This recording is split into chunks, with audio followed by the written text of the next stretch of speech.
Welcome back, everybody. And this is the last panel. We have such extraordinary gentlemen with us here tonight. We have a jar of mustard and 3 humans, and then me. I don't count. I'm not a real person. But so it's 2026, man. Like 2025 has to be one of the weirdest years, because if you take it in terms of how the year went, it felt fast. But if you take it in terms of Donald Trump's presidency, it's been 7,000 years. Yes. It feels like he's been president for so long. Yes. We have 3 more years of this fucking guy. Fuck. It's been a wonderful year, a beautiful year. Best year. Best year. So we're gonna talk about our favorite things and our most disliked things of 2025. Now, not everybody's gonna have a pick for something because there's no set topics. So we'll talk about movies, TV, things like that, and we'll talk about little hobbies that everybody has that they go through. But to introduce the panel, to my right, as always, the man, the myth, the mustard, Gray Poupée. Gray, how you doing, buddy? Hey. I'm doing good. Zesty as always. Here for the flavor. Yeah, good times, man. 2026, like that's just crazy. A quarter century gone in the 2000s now. What the Right? hell? Oof. I remember whenever like 2000 was coming and it was like this big fucking deal, like Y2K and just everything. I didn't understand how they thought computers couldn't computate to 0. But hey, who am I? What do I know? I don't know anything. All I know is that I didn't build a bunker and live in it, which was in hindsight a very good decision. I didn't do the buying up things for Y2K. But how was your New Year, Gray? Did you have a good New Year? Did you do anything for it? It was pretty chill. Like ate some really opulent meal up at the nice. parent in-laws. The in-laws, I guess, is how people speak words. So it was kind of awesome. Yeah, I got some prime rib and like some seafood and stuff. So that was awesome. Got a rock in the year quite opulently compared to, my usual pauper meals. So yeah, that was awesome. And then I caught Stranger Things. I really didn't do much. God. I did not like that. I'm sorry. I did not like that ending, but we'll talk about that later. Deal. Warren, how are you, my friend? I am doing wonderful. Start off my 2026 with lots of work, pretty much in front of my computer here all day. How's the sciatica? Is it helping? It's sore. I decided to go for a walk at the lake with my dad, and all that did was just make it more sore. So sorry, yeah. But hey, you've been very busy on YouTube, man. You're on your march to 100 subscribers. You've done pretty well in the past couple months. Yeah, I've gone. I started off 2025 with 5 subs, and now I'm at 82 on my march to 100. I've been doing shorts almost daily, and I'm getting 5 to 1,600 views and impressions. I've got my second spotlight video coming out this Saturday, or coming out tomorrow, and I did a new Comic Wednesday video, which and yeah, things have been going pretty good. I've just been staying at it and going hardcore. And I mean, even with only, like 80 something subs, your live streams still get more live views than MSK's. So, I mean, you're doing great. You're doing phenomenal, man. Well, I've got not only 11 cell phones set up here, and I just watch myself on all 11. So. I mean, it still counts. It's a different address. But not only are your live streams killing it, but man, you are inspiring a ton with your what are you calling that? The health journey? I think the health journey. It started off as just a 31-day deal, and then now it's going to be for the rest of the year. Just trying to stay at it, keeping people updated, adding the gym into it once my ass nerve stops hurting, and just trying to stay at it. I've always been a real shut-in kind of person. So part of this journey with comic books is trying to get out there more, because if you want to sell something, you have to be in front of people. Yeah. And this has been very therapeutic, doing a lot of lot of shorts, a lot of videos, and just being out there and letting myself out there, and it's going good. Yeah, there you go. And speaking of the gym, I mean, I think what kicked this all off is your awesome live stream of the mythology of Jim and MSK's relationship. Where the Jim SK romance. I was not even planning to do that. I got done with the drawing that I was doing, and there was a bunch of people, I think 11 people in the room, and someone mentioned Jim and the centaur, and then I just started drawing it. And before I knew it, we've got this masterpiece. And it's also going to be on shirts and hoodies because I am getting them done. Because I will forever wear Jim this. SK is going to be recognized. Hey, you know, it's that canon romance now, so I mean, it's one of the most beautiful relationships of 2025. I can tell you that. So, down to my left here is Charles. Charles, how are you, sir? I swear I have different clothes. I feel like every time I'm on this show, this is the combo I'm wearing because I'm in the video with this configuration. I mean, gray's a good color. Hey, Yeah. and I feel your plight of being a Mets fan, so I can always wear that with pride, and as pride I say with indignation. Yeah, when they start being a good team, I'll put some color into my Mets shirt. That's so. How was your New Year, man? Did you have a good New Year? Same shit. Same shit. It's new calendar. That's really it. Yeah.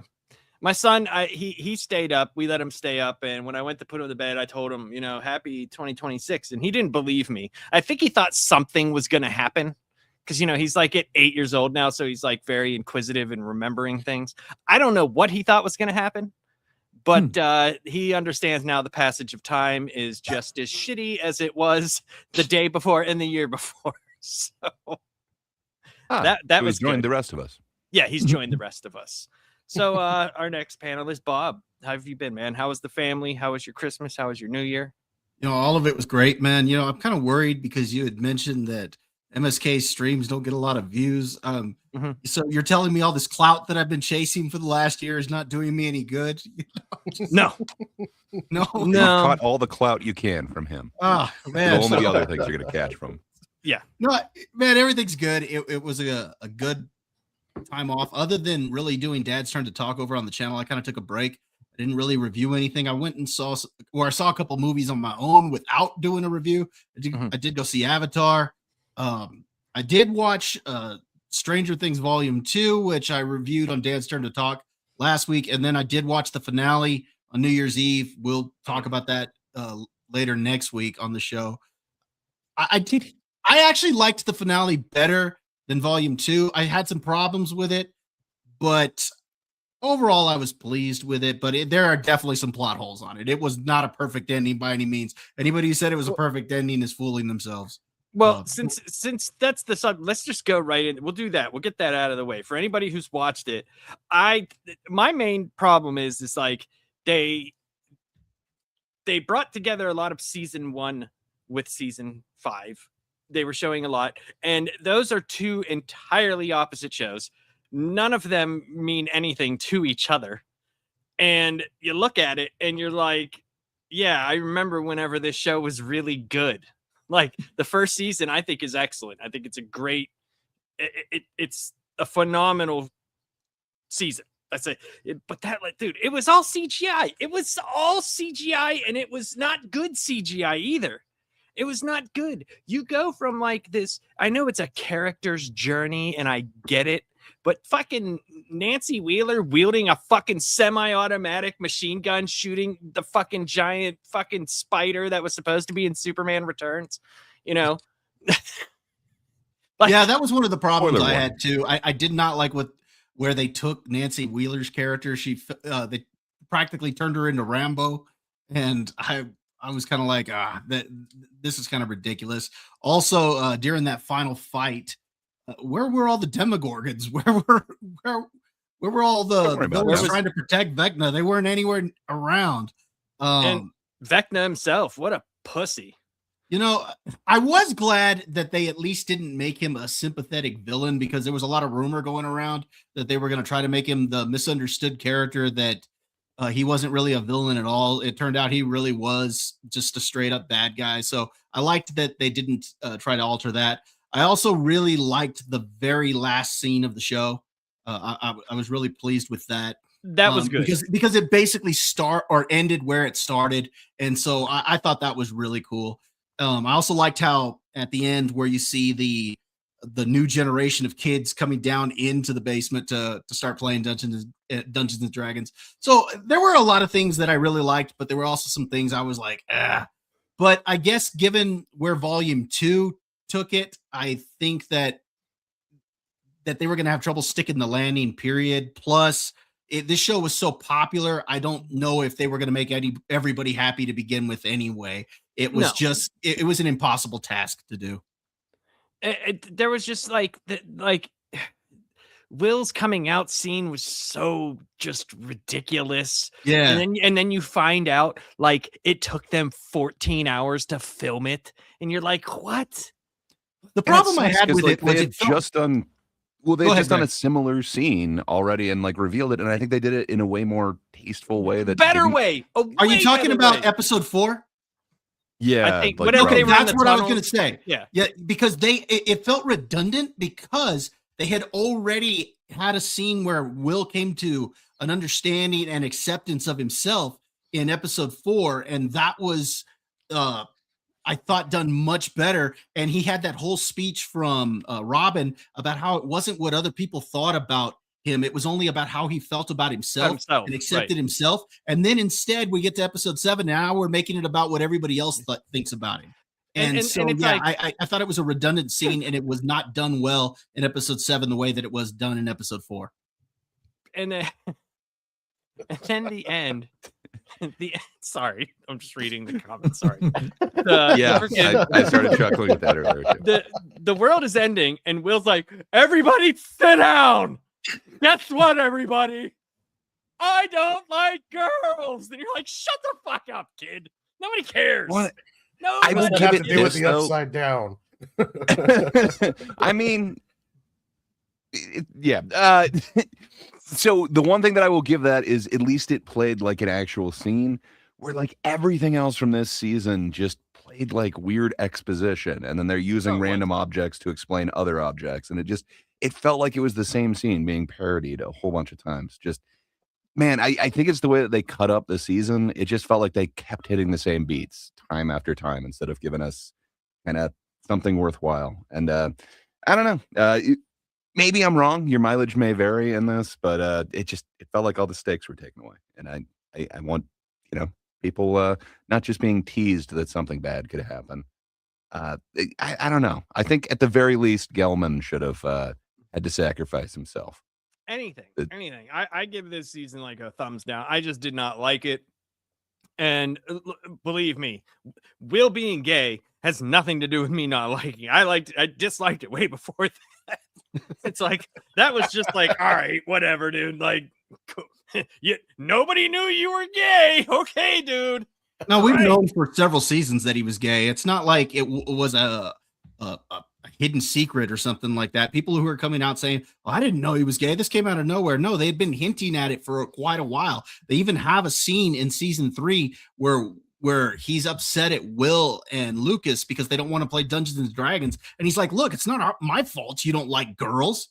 I mean, they had already hinted at that. And then they hinted at it all through season 4 that he had a crush on Mike. I mean, this isn't a surprise. When they're in the van and he literally turns and starts biting his fingers, looking out the window like, I'm so gay. Like, who cares, dude? Who gives a shit? Nobody cares anymore. You're gay. Cool. All right, whatever. Move on. Like, that's awesome. Like, I don't give a shit. Yeah. Without giving like way too many spoilers, I guess we've probably given enough, but I've just got so many questions as to how things worked out. Kind of along the lines of what Walter's saying. Like, so how the hell did she get there? Especially when anyway. But whatever. I can see what they're going for. I think a lot of people were pleased with it, so they're at least semi-successful with it. Anyway, all right. So let's go right into TV shows. All right. or series or anything like that? Gray, do you have? I'm sure you have a list of things.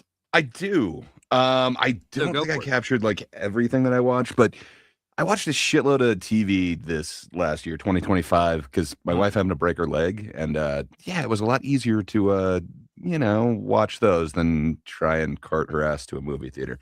But it's probably easier to make her watch what you wanted to watch. Also, you just throw the remote. I would just take the remote away. It was great. I think there's a bunch of them, and I'm not hearing a lot of the praise for a good portion of these, which kind of sucks.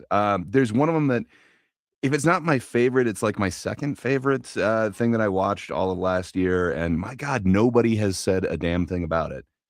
So it's by the same studio that did Scavenger's Reign, which is this Netflix show that got canceled that deserved way more. It's an adult animated show. But instead, they went a completely different route. It's not as much sci-fi. Instead, it's kind of more the medical industry, but common side effects. It's again an adult cartoon. This one was on HBO. Man, it is awesome. It's the comedy hits on point, and then a whole lot of the messages that they're doing on this. But if you want an animated adult version, an exploration, if you will, into the medical field, specifically pharmaceuticals, it's kind of awesome. It's like part of what I wanted them to get into, and a bunch of other shows. But man, they're able to go there with common side effects. I just hear nobody talking about it. But do yourself a favor, watch it. I think you'll enjoy it. Cool. Mine's easy. I don't watch a lot, but I am a massive sucker for like anything ninjas and samurai, and I loved Last Samurai Standing. It was such a ridiculous It was really show, fun. but it was fun, and I loved it. And that was probably my favorite show or series that I watched this year, because I don't really watch a lot of actual like television. So that's, do you have any more, Gray, or sorry, I cut you off, I think. Oh yeah, I got a shitload, but I'll let you guys go. Charles, Will, excuse me. I know you enjoy yourself some television programming. Anything you actually enjoyed this last year? Not that I expected to, but Dexter Resurrection was something that it's got me pleased that it exists, and I guess looking forward to whatever the hell they have up their sleeve, although I feel like they're going to wear out their welcome. Whatever they did. It was better than it had any right to be. Like, with young Dexter being so, I don't know, hit or miss, I just thought there's no way they could make this work. But I enjoyed much of it. I wish the ending was just a little bit stronger, but it got me sold. Did he sail off into a tidal wave? Not this season. We're hoping for next season. Okay. Well, he was sailing, so you don't know. There's still the potential of a tidal wave. The Studio, which is an Apple Plus Seth Rogen series comedy, that is like, it feels like if you're a film fan, it's kind of like inside baseball for you, and that was a pleasant surprise. Andor, that one's also on my list.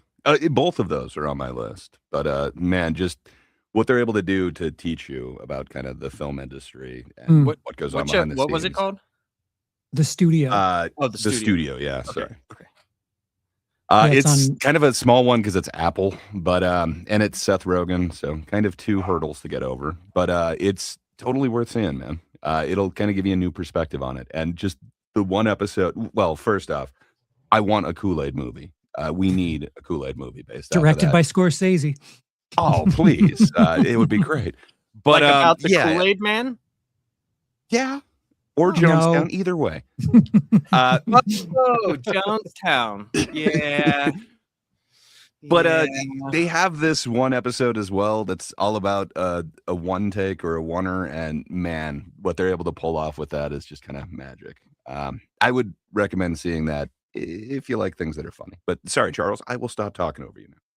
No, I was just going to say Andor is probably, in combination with season 1, like the complete series, if you will, is probably the best Star Wars in the Disney era.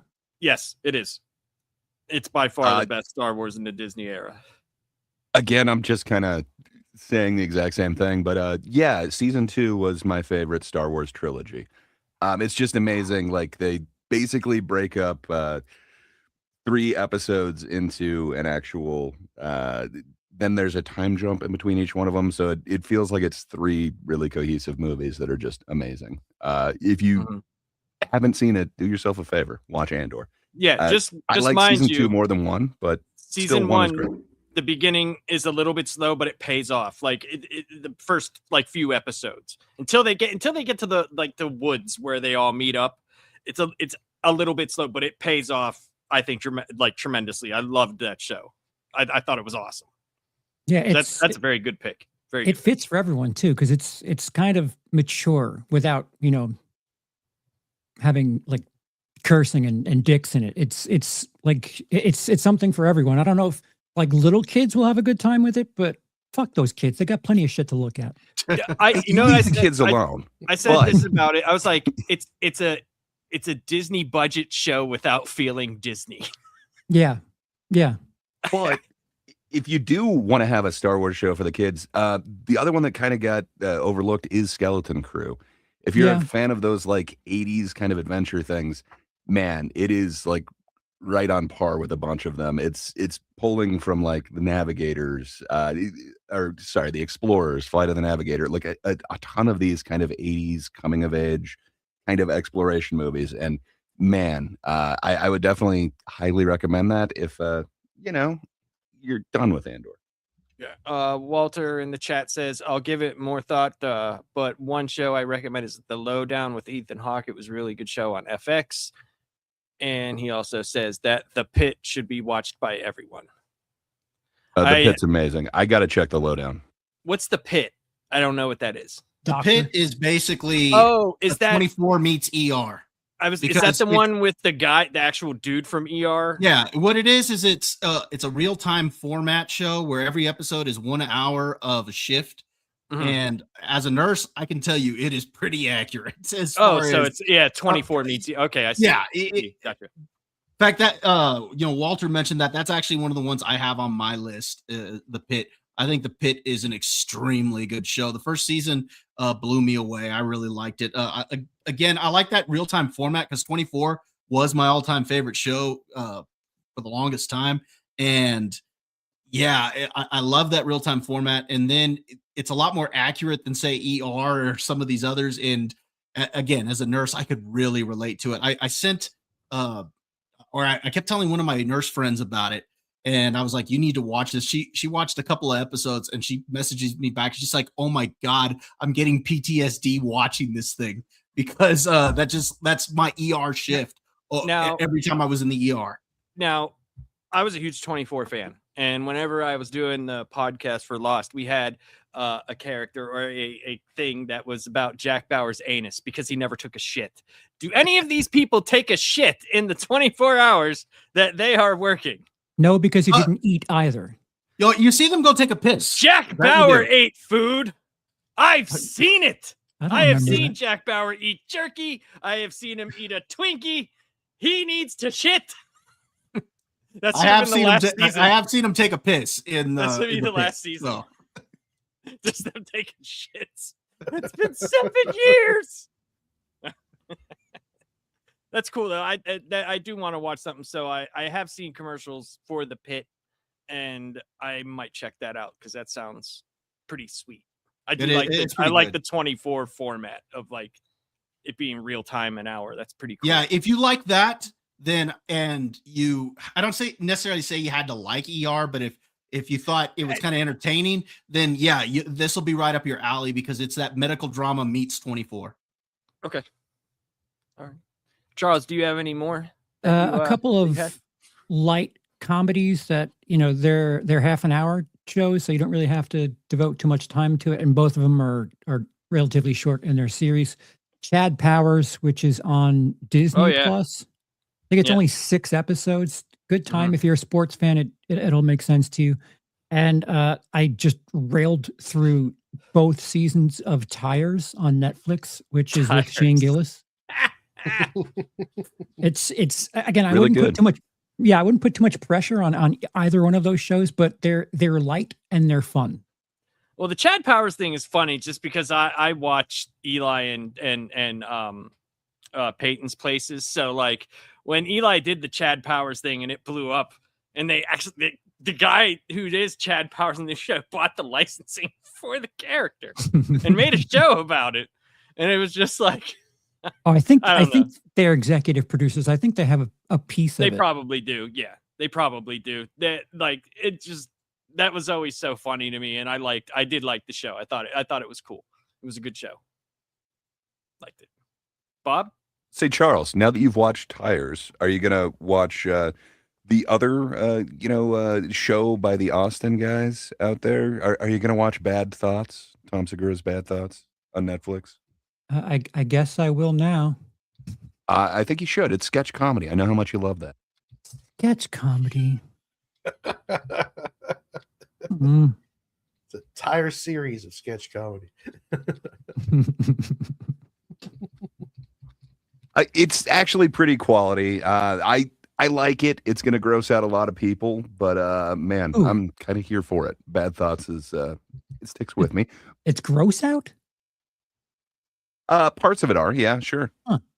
Parts of it are very cinematic in nature. I don't know what that says about me, that I was intrigued. I wasn't intrigued until you said people would be grossed out by it. So something's wrong with me. Well, literally a couple of the sketches were written because he wanted to answer the question, how can I gross out my mother? And he found it. So, Bob, do you have any other ones besides The Pit? Yeah. Again, another one of the ones that I had on my list was already mentioned. That was Last Samurai Standing. I thought that was really good. Welcome to Derry. I had a good time with that one.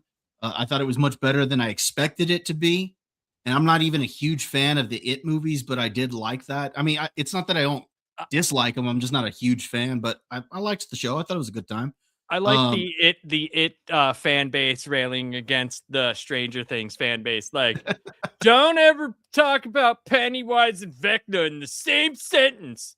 Your stupid Vecna's fucking stupid. I'm like, all right, this is it's funny because highbrow. They are going after each other. Yeah, it's hilarious. Funny. Let's see. I liked Tulsa King season 3. Anytime I get to see Stallone as a gangster, I'm gonna have a good time with that. How is that? A lot of people talk about that. I haven't watched any of it. I think it's pretty good. Most of the episodes are easy watches. They usually run anywhere from 35 to 45 minutes an episode, so they're pretty easy to watch. I hear a lot about that and Landman. Yeah, well, that's another one I got on my list is Landman. I do think season 1 is better than season 2 so far. I do like season 2, but I understand some of the criticisms behind it because there's a lot of mixed reviews on season 2. But I think Landman season 1 was really, really good. I mean, technically it came out last year, but the finale and a couple of episodes bled into this year. So, cool. Are they only on like episode 7 or something? So I think they've still got like they still got they just finished episode 7. They still got 3 more to go for season 2. So I mean, I get some of the people's criticism. It is basically like a soap opera for men, like most of Taylor Sheridan stuff. But man, I still like it more than most of his other soap operas. I do too. I'm having a good time with it, so I'm not complaining about it. I also liked Mobland. I thought that was a pretty good show with Pierce Brosnan and Tom Hardy and Helen Mirren. I thought that was a good one. Oh, that sounds again much better than I expected it to be. I liked House of David. I've mentioned it before on this show that I thought the battle sequences in that were much better than I expected, and I put them up against any big budget production. And one of the things I liked about it is that we got season 1 and season 2 both within 2025. So epic. So I thought that. Oh, you got to see it? Yes. Yeah. So the battle sequences are really good. I didn't get to watch season 2 because it was on the service. What is that? It's on the Wonder Project add-on. You can do a 7-day free trial so I could watch it, and it was worth it. So, but I think you can get like a free trial for it. So. That's what I did just to watch that, and then I canceled. But yeah, so dude, you're right, man. The way that's filmed and the scope of everything, and the fact that they don't CGI people except for like Goliath and stuff like that. They had something. I think they had something like 4,000 extras on one of the special features. They had like 4,000 people lined up. I was like, Jesus Christ. Yeah, it really surprised me the quality that was put into it, because when that's what really blew me away. And then it actually touched on some portions of David's life that I didn't expect them to. And then when they did touch on it, they didn't water it down. So that I really liked. Is that, I mean, this was a definite, darker look at a Bible story and a better interpretation of it. So I liked that. I also liked Dexter Resurrection. Like you, Charles, I thought this was much better than I expected. It was probably this is probably what I thought, or what I had hoped New Blood would be. So, and this was much, much better. Hopefully they'll keep it going in the right direction. I am excited to see where it goes, but so I've got my fingers crossed on that. Do they do the zombie season? Like, is Dexter Zombie going to happen? He's been resurrected. So. I hope so, man. Because when all else fails, you do a zombie season. That's how that's how you fix everything. And then the last show that I had on my list was American Primeval, which came out at the beginning of 2025. Was again better than I expected. A real dark, gritty Western. I liked that. Oh, yeah. Why should a January show be that good? It's about the weird, I think they call it the Utah Massacre or something like that. But man, it is kind of awesome, especially who they got to play. Netflix. What's his name? Brigham Young. And okay. Now I'm blanking on his name. He's the dude from Sons of Anarchy, though. But yeah, I hadn't seen him in kind of that role before. And then the actual lead dude, I'm blanking on his name, but man, Taylor it's John Carter from Mars. I'm glad that he finally got to show a little bit more range. It was an awesome franchise that dope. They never let stand. What can I say? A franchise that is one movie. Yeah. Exactly. But it deserved so many He more. has that jumping instead scene. We got 3 Rebel Moons. It'll never fail. The John Carver Mars people said that was stealing from Star Wars, when actually the book was written before, and George Lucas probably took from it. So it was well, and you can tell that Snyder took from it heavily when he did his Rebel Moon series. Hold on. Guys, no spoilers for House of David. I'm still binging the Bible. Well, I mean, a lot of people have resolutions. I think we can guess what yours might be, but we'll keep the spoilers to a minimum. Well, you should do is, if you have any questions about the Bible, you should go to the resident expert. He has 3 initials. It's MSK.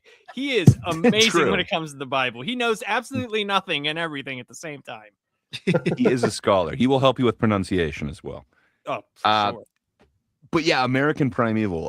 It came and it went before a lot of people were talking about it. It seemed like, I think it was January of last year. Yeah, it was in January. On Netflix, and man, so good. That one definitely deserves to be on the list.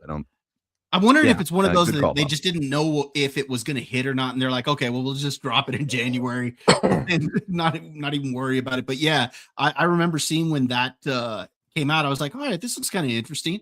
And sure enough, I watched it and I binged through it. I thought it was good. So, Warren, do you have any picks, or do you have any comments on any of the stuff that guys had mentioned? Well, I don't get to watch a lot of TV, but I did get to see some stuff, and I'd have to say Invincible season 3 was great. I'm loving that series. It's coming straight from the comic books. They do a little bit of tweaks, but it's mostly page for page, which is great. Welcome to Derry had kind of a Penguin effect on me, where I wasn't a big fan of the movies, but then when I watched Welcome to Derry, I was like, this makes everything a lot better. It even put him above Tim Curry for me. The Chosen season 5 was really, really good. Chosen season 5 was really good. American Primeval So yeah, there was some really good stuff out there. I'm one of those people that likes the Stephen King TV movies because they're just so bad. Oh yeah, they're just so bad. And it was so bad. It was so bad, dude.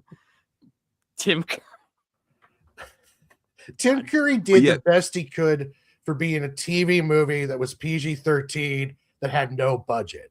Like I thought he was scarier than Skarsgård in the two It movies, but then when I watched Welcome to Derry, they put a whole new layers onto Pennywise, and it was a lot better that you almost forget about how he's actually defeated in the novels. So we won't get into that because of YouTube and censorship. You mean the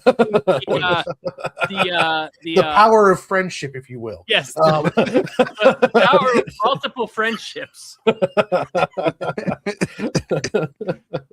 But yeah, that was way better than it deserved to be. Especially when you hear that they're kind of going back in time with it, and then they're also going to bring in like legacy characters. Like you get to see Dick Hallorann. Like, why would you want to see Dick Hallorann in it? But somehow there was a lot of Dick Hallorann.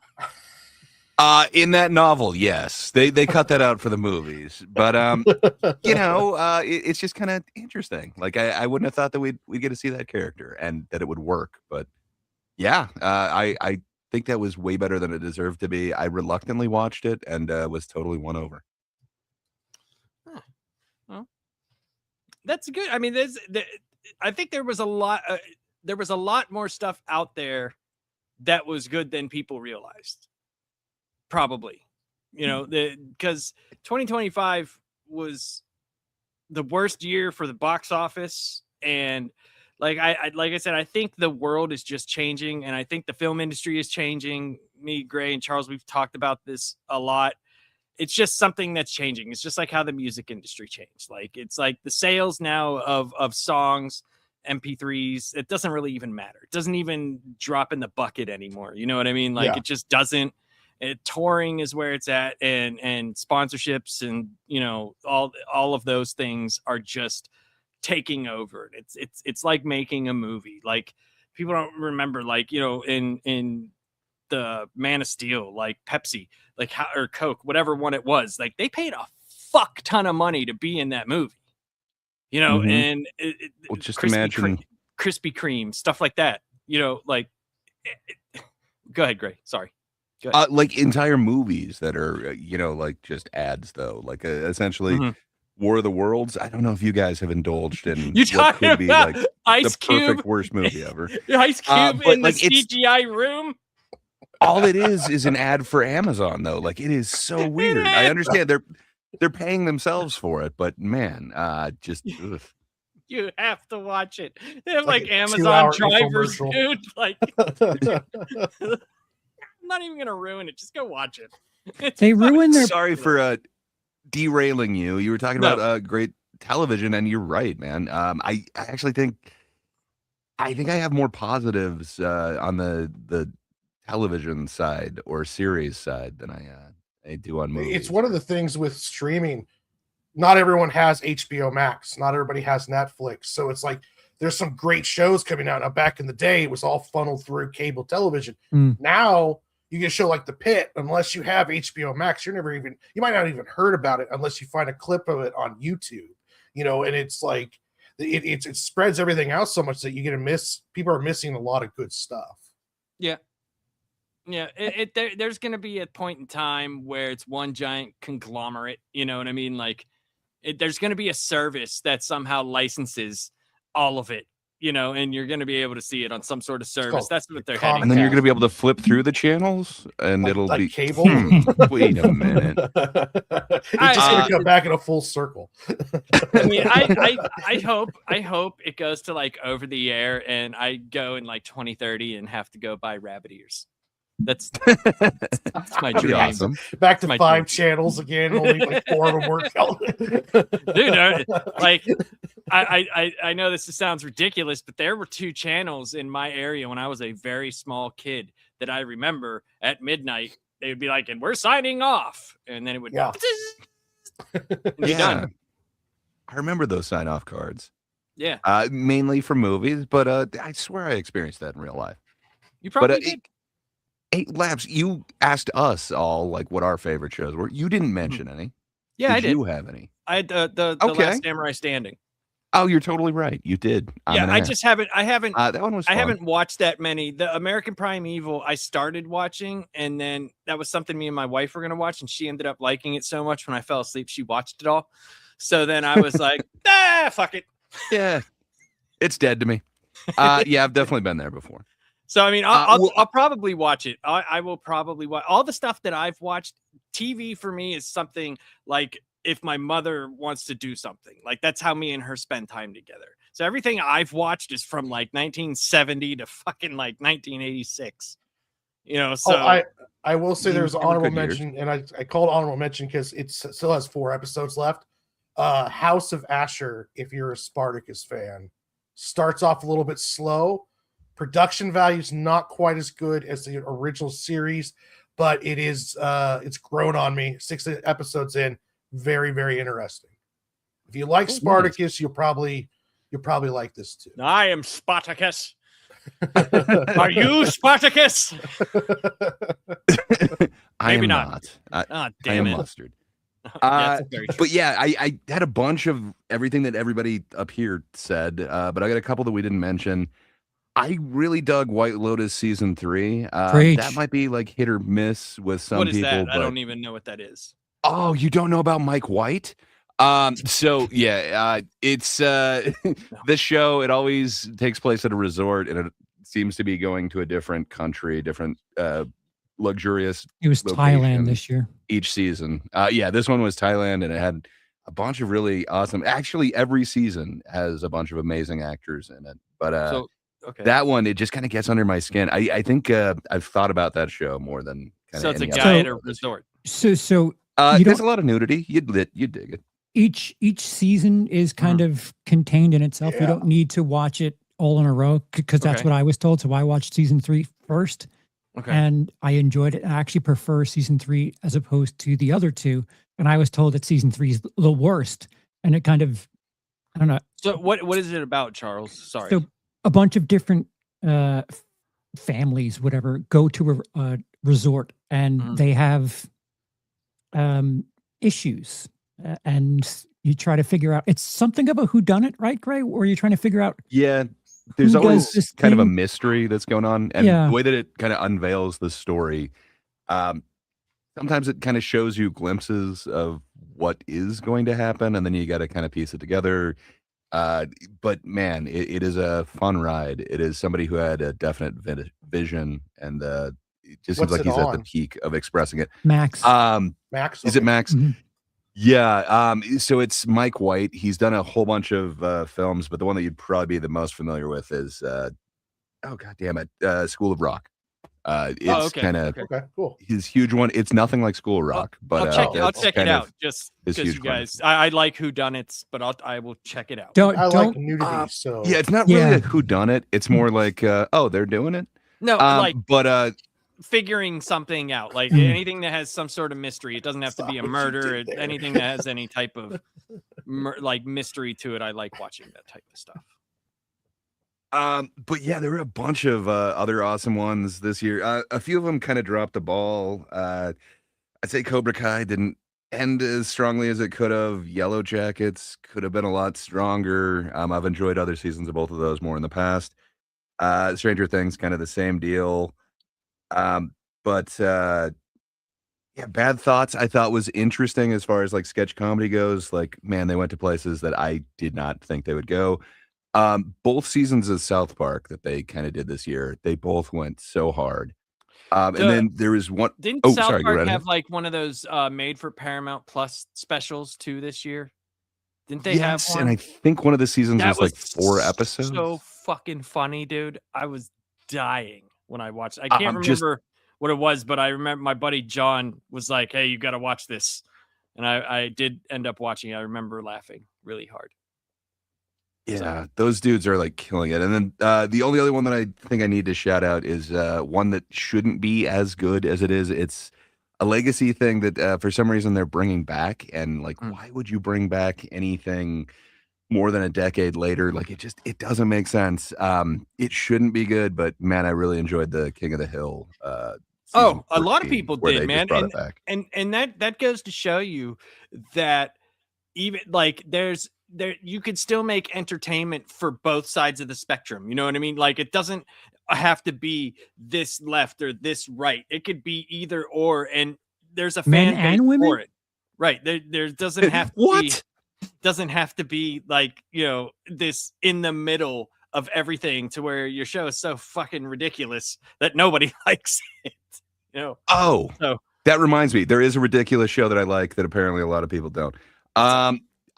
I am a simp for this, so it makes sense. Everything that is in this franchise, I will defend. But Alien Earth, I really dug it. What they were able to do with just like practical effects and like rebuilding practical sets.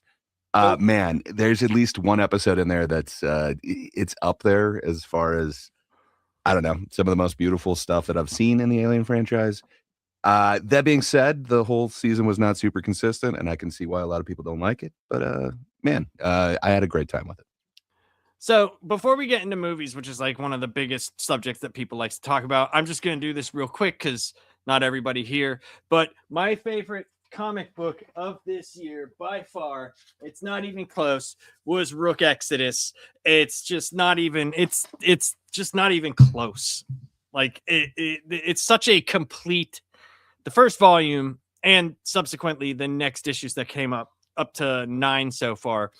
But volume 1, it's first of all, it's beautiful to look at. It's just some of the best art that's around. And John's, for all his faults that people have with him, there's not many people that can create worlds like he does. Man, it's phenomenal. It's phenomenal. This is you don't even have to really be into comic books to like this. Yeah. Like that's how good this was. Like you can read this and just be marveled at what you're looking at and just the story itself. If you like any type of sci-fi type of thing, you will love this. So yeah. Warren, what was your favorite comic book? So go ahead, Greg. Sorry, go ahead. Go ahead. Sorry, I was just gonna say, I hear what you're saying on that, and it is, I think, my second favorite comic book that I discovered last year, but there's one of them that just outshined a little bit. So I'm going to say yes to everything that you said, except for there's one that's just a little bit better, and man, if you go over to globalcomics.com right now, because he is so magnanimous, Warren did, at least as of this morning when I was reading it, he has all of the episodes up, all the issues ready to go, and they're free of charge right now. I believe that was his birthday gift to all of us. I'm waiting for this. I'm waiting for this. Just saying, and Warren knows that. So that's not. I'm not discounting it. It's just we are going to review it, and it's not on my actual, list because I'm waiting that it might be on my 2026 list. Thank you, Greg. Well, I think it'll be on everyone's list. You should go on over to globalcomics.com and search for the adventures of Sig and Joe, because, man, this will be on the top of your list for 2026. I'm telling you. It's pretty dope. I do have a big write-up for the first issue. I've already done, but I'm saving that for when we actually review it. But Warren, what was your favorite comic of this year? Hold on a second. Thank you, Gray. Besides the adventures of Sig and Joe. Well, Rook was definitely up there. I think the Transformers series is the best of the year. And also Absolute Batman. The whole Absolute series are good, but Absolute Batman, Transformers, and Rook Exodus are the 3 best things that I've read all year. Transformers has actually revitalized the entire franchise out of even more than comic books. There's going to be a cartoon coming out. There's talks of more movies. And what Daniel Warren Johnson and Kirkman have done with that one is just amazing. Absolute Batman, the Absolute series sold like 8.3 million copies so far. 30% of that was Absolute Batman. It's bringing people back into comic books. Their first taste of Batman is actually Absolute. And then Rook Exodus is the one, like the best comic you've never heard of. It's an amazing sci-fi series. It should get a television or movie treatment. It's just so good. So those are my top 3 for the year. Yeah, it's just one of those, there's a couple of other ones that I really liked. Now, don't get me wrong, I liked the Absolute Universe. I love that, but I look at that as like something that came out before this year. But yes, if I was just talking about stuff that I read, that would definitely be in there. Absolute Batman, Absolute Superman, Absolute Wonder Woman, and Absolute Flash are just phenomenal books. I don't know. Did you guys read? I know, Charles, you probably didn't read any comic books this year. That is fair. Bob, you read Rook Exodus. Yeah, that's my favorite comic that I read this year. But did you actually like it? Put it that way. I did. I did like it. Like when we talked about it on the show, I think I remember saying that I thought that was the type of comic that could be made into a movie. Just the style of it, the story, the visuals. I thought it was really good. So yeah, if I had read other comics, I could see that this would probably be towards the top of my list. But yeah, that was the only one I read this year. So anything you guys do in your hobby life? Is there anything like that you guys do? Like I collect shoes. I collect lots and lots of shoes. In pairs though, right? Yeah. Okay. Yes. Yeah. For me, I like to donate some of my time to charity. That's why I do the MSK show every Monday. Oh, yeah. The charity that doesn't give back. It's yeah. I mean, that's honorable of you. I've been court ordered, so that's the only reason why I'm there. To be honest, movies are really my hobby, and I kind of turned that into a whole YouTube thing. So I mean, my hobbies become work. So which is fun. I'm enjoying that. Like I am very into Jordans. I buy a lot of them. Like a lot. I bought a lot this year. Like a ridiculous amount. So, but I did have some favorites. But anyway, movies. Let's get into movies, guys. Movies. Oh boy. I'm not even going to talk because I don't really watch that many movies. You saw at least 2 last year. No, I saw more than 2, but we'll let Gray go. At least. I did see at least 2, but we'll let Gray. You could start off with the movie. That's very magnanimous of you. Yet again. I saw a ton. I don't know. I think it was 155 new releases for 2025, and then I'm still catching up on like 5 or 6 of them. So the absolute ones might change, but that's only one shoe, you liar. Well, do you want me to hold up 2? I'll hold up 2. Well, I mean, how do we know you got 2? Here's another one. You're right, man. You're right. You're right. I robbed a one-legged man who had the best right shoe collection in the world. So I was only able to afford the left. So, but yes, this is the same. This is a Jordan 5. There are many releases, but there's a different colorway. Anyway, go ahead. I will just show these while you're talking, Gray. In single. Yeah, nice Jordans. We like your shoe. Single. There's a couple of films that I got to see. Both of them. So would you want me to put my feet up in the air? I mean, I can't do it. You wear them or something. I do wear them. You can see by the bottoms. I do wear them. I'm just giving you a hard time. I know you are. You don't want to know what I paid for shoes either. That's true.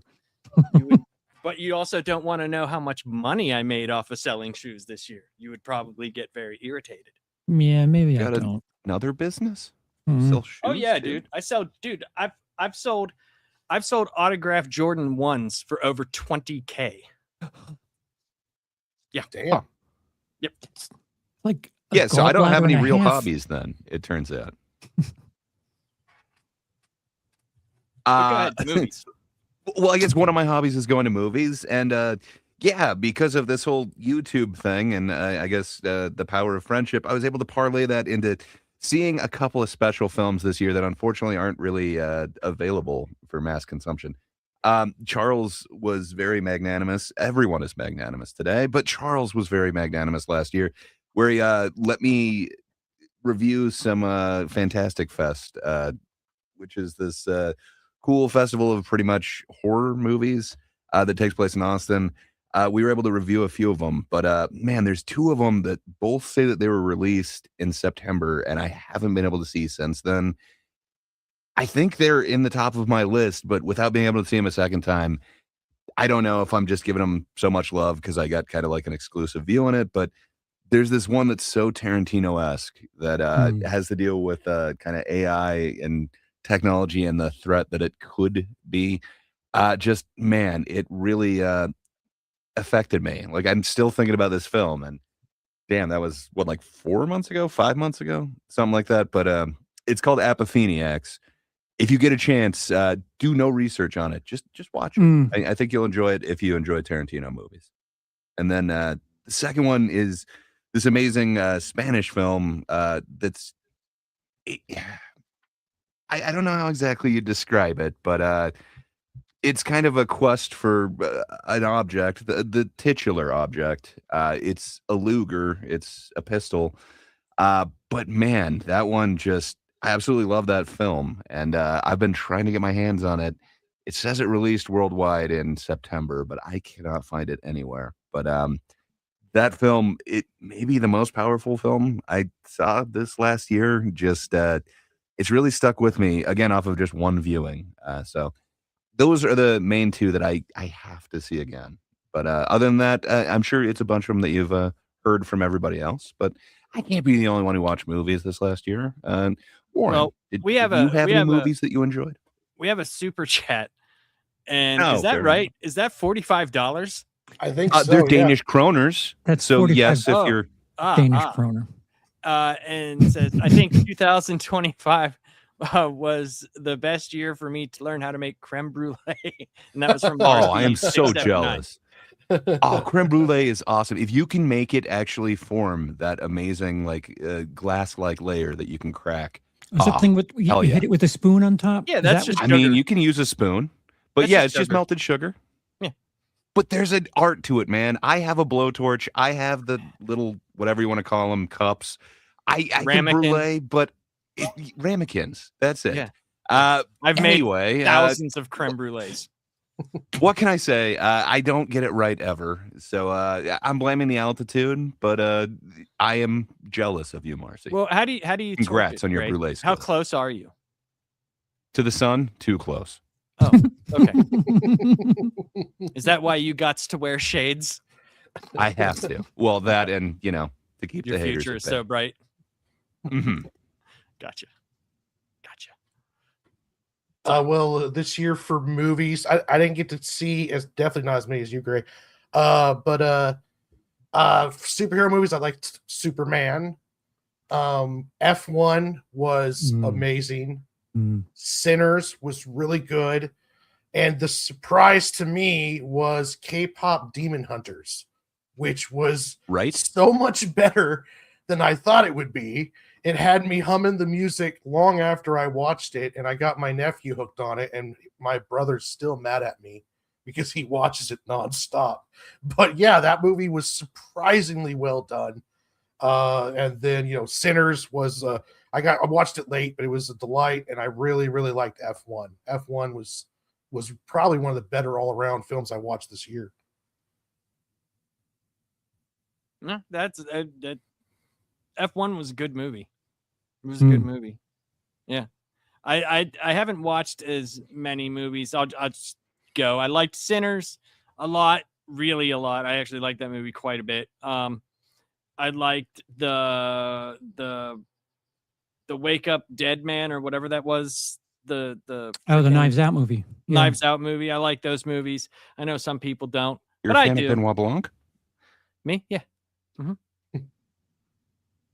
I like stupid murder mystery movies. I don't know. I just do. My movie taste is not probably to most people's, it just doesn't ring true with most people. The movies I watched this year, almost 90% of them were in black and white, and they were from the 40s and 50s. So, I mean, that's, most of them. I watched Casablanca again this year. I watched Maltese Falcon. I watched The Whistler 1, 2, and 3, which I really like. Yeah. So I don't really watch I didn't really care for the superhero movies this year. I did enjoy Superman. I did like that. But like the Marvel movies, I thought what was it? The Thunderbolts, I thought that was an okay movie up until the end. I just didn't like how they ended it. And yeah, it didn't stick the landing on that one, but before that was really good. Yeah, and for me, I did not like Fantastic Four. And it just, for me, like it's just one of those things that's like, and that's more of a personal taste. It's more of a personal taste though with Fantastic Four, because it feels like that franchise is cursed. It just like, they had if they would have just followed the easiest road and just doing Hickman's Fantastic Four, it would have been perfectly easy for them to do, and it would have been a great story and still could have had Galactus. But no, you just gotta fucking make the most boring fucking snooze fest he wasn't of all time. He could have done worse. No, right? He was not a cloud. He definitely wasn't. Yeah, but you know, I can understand people liking the movie though. Like I did like Pedro Pascal as Mr. Fantastic a lot more than I thought I would. But I like the movie myself, but yeah. So like, here's the thing, Warren, you've been reading Hickman's Fantastic Four. And that's like how I look at the Fantastic Four, right? That's how I see them. So when you see Pedro Pascal and you've read Hickman's read, right? Mm-hmm.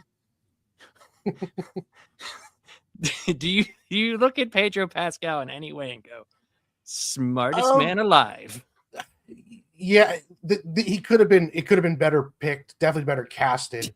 They did kind of touch on the tortured genius with Pedro Pascal's character, but they didn't do it nearly as well as Hickman did in that series.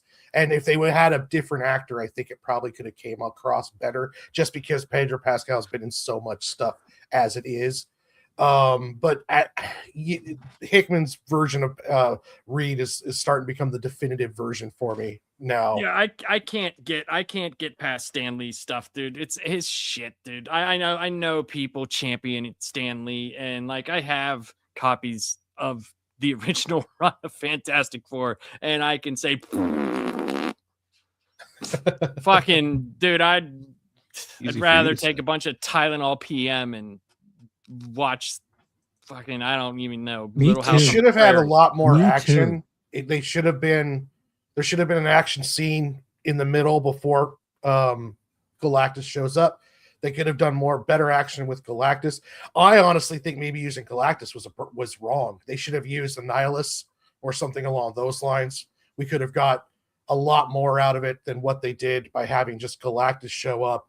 I mean, we got some like comic book events, like when the Human Torch throws Ben into Galactus, which kind of mirrored when essentially Reed did that with a slingshot in the old school, like in the Marvels book. But yeah, it could have been done a lot better. And also, it's so disjointed just because the Marvel has been so out of whack since Endgame that it really didn't feel like the movie meant anything to the overall universe at all, and it was just kind of displaced. The space scenes though were gorgeous. With the wormhole and the black hole and stuff. I thought the look of the film was great. Oh yeah, the look of the film was fantastic. Oh yeah, so I did watch the Frankenstein one. I did watch that. Yeah, I thought that was pretty cool. I like the Frankenstein too. Yeah, it reminded me of the De Niro one. A lot. What's the actor's name? The guy who played Moon Knight. What's his name? Oh, Oscar Isaac. Oscar Isaac. He just looks weird to me. I don't know why. I don't know what it is, and I mean, but I thought he did great. I thought he did great. Olive complexion. No, no, it's more the head shape. It's more his head shape. It I don't know. He kind of looks like almost like a real life eraser head. Del Toro, I love his stuff, but there's kind of a cleanliness to his costume design, and like if you compare it to like the De Niro one, De Niro was like, his Frankenstein was a mess. And this Frankenstein was like almost like a clean mannequin type. I mean, his design work sometimes I think gets too pretty when he's trying to do these horror type kind of creations. The problem is if you want to put solid money on something on the Oscars, either Frankenstein or Wicked for Good, those are going to be one of those two is going to win Best Costume this year because they're so well thought out and full of color and zest. But I see what you're saying. Woohoo!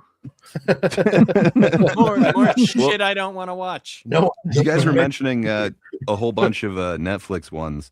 There's one that it was way better than it deserved to be. That just like totally blew me away. And Kind of pregnant. Yes. Towards the beginning of the year, the Zamboni humor is off the charts. And then, no, that one really sucked. It is very low in my list. But there's just this kind of amazing, super artsy one that, why the hell would this be like a Netflix one? But check out Train Dreams. Man, it just, there's no reason why I should enjoy this film as much as I did. But I think it's the best cinematography I've seen all year. It's kind of the life and times of a logger, and then Will Patton, who it just has this amazing voice. You probably heard him do an audiobook.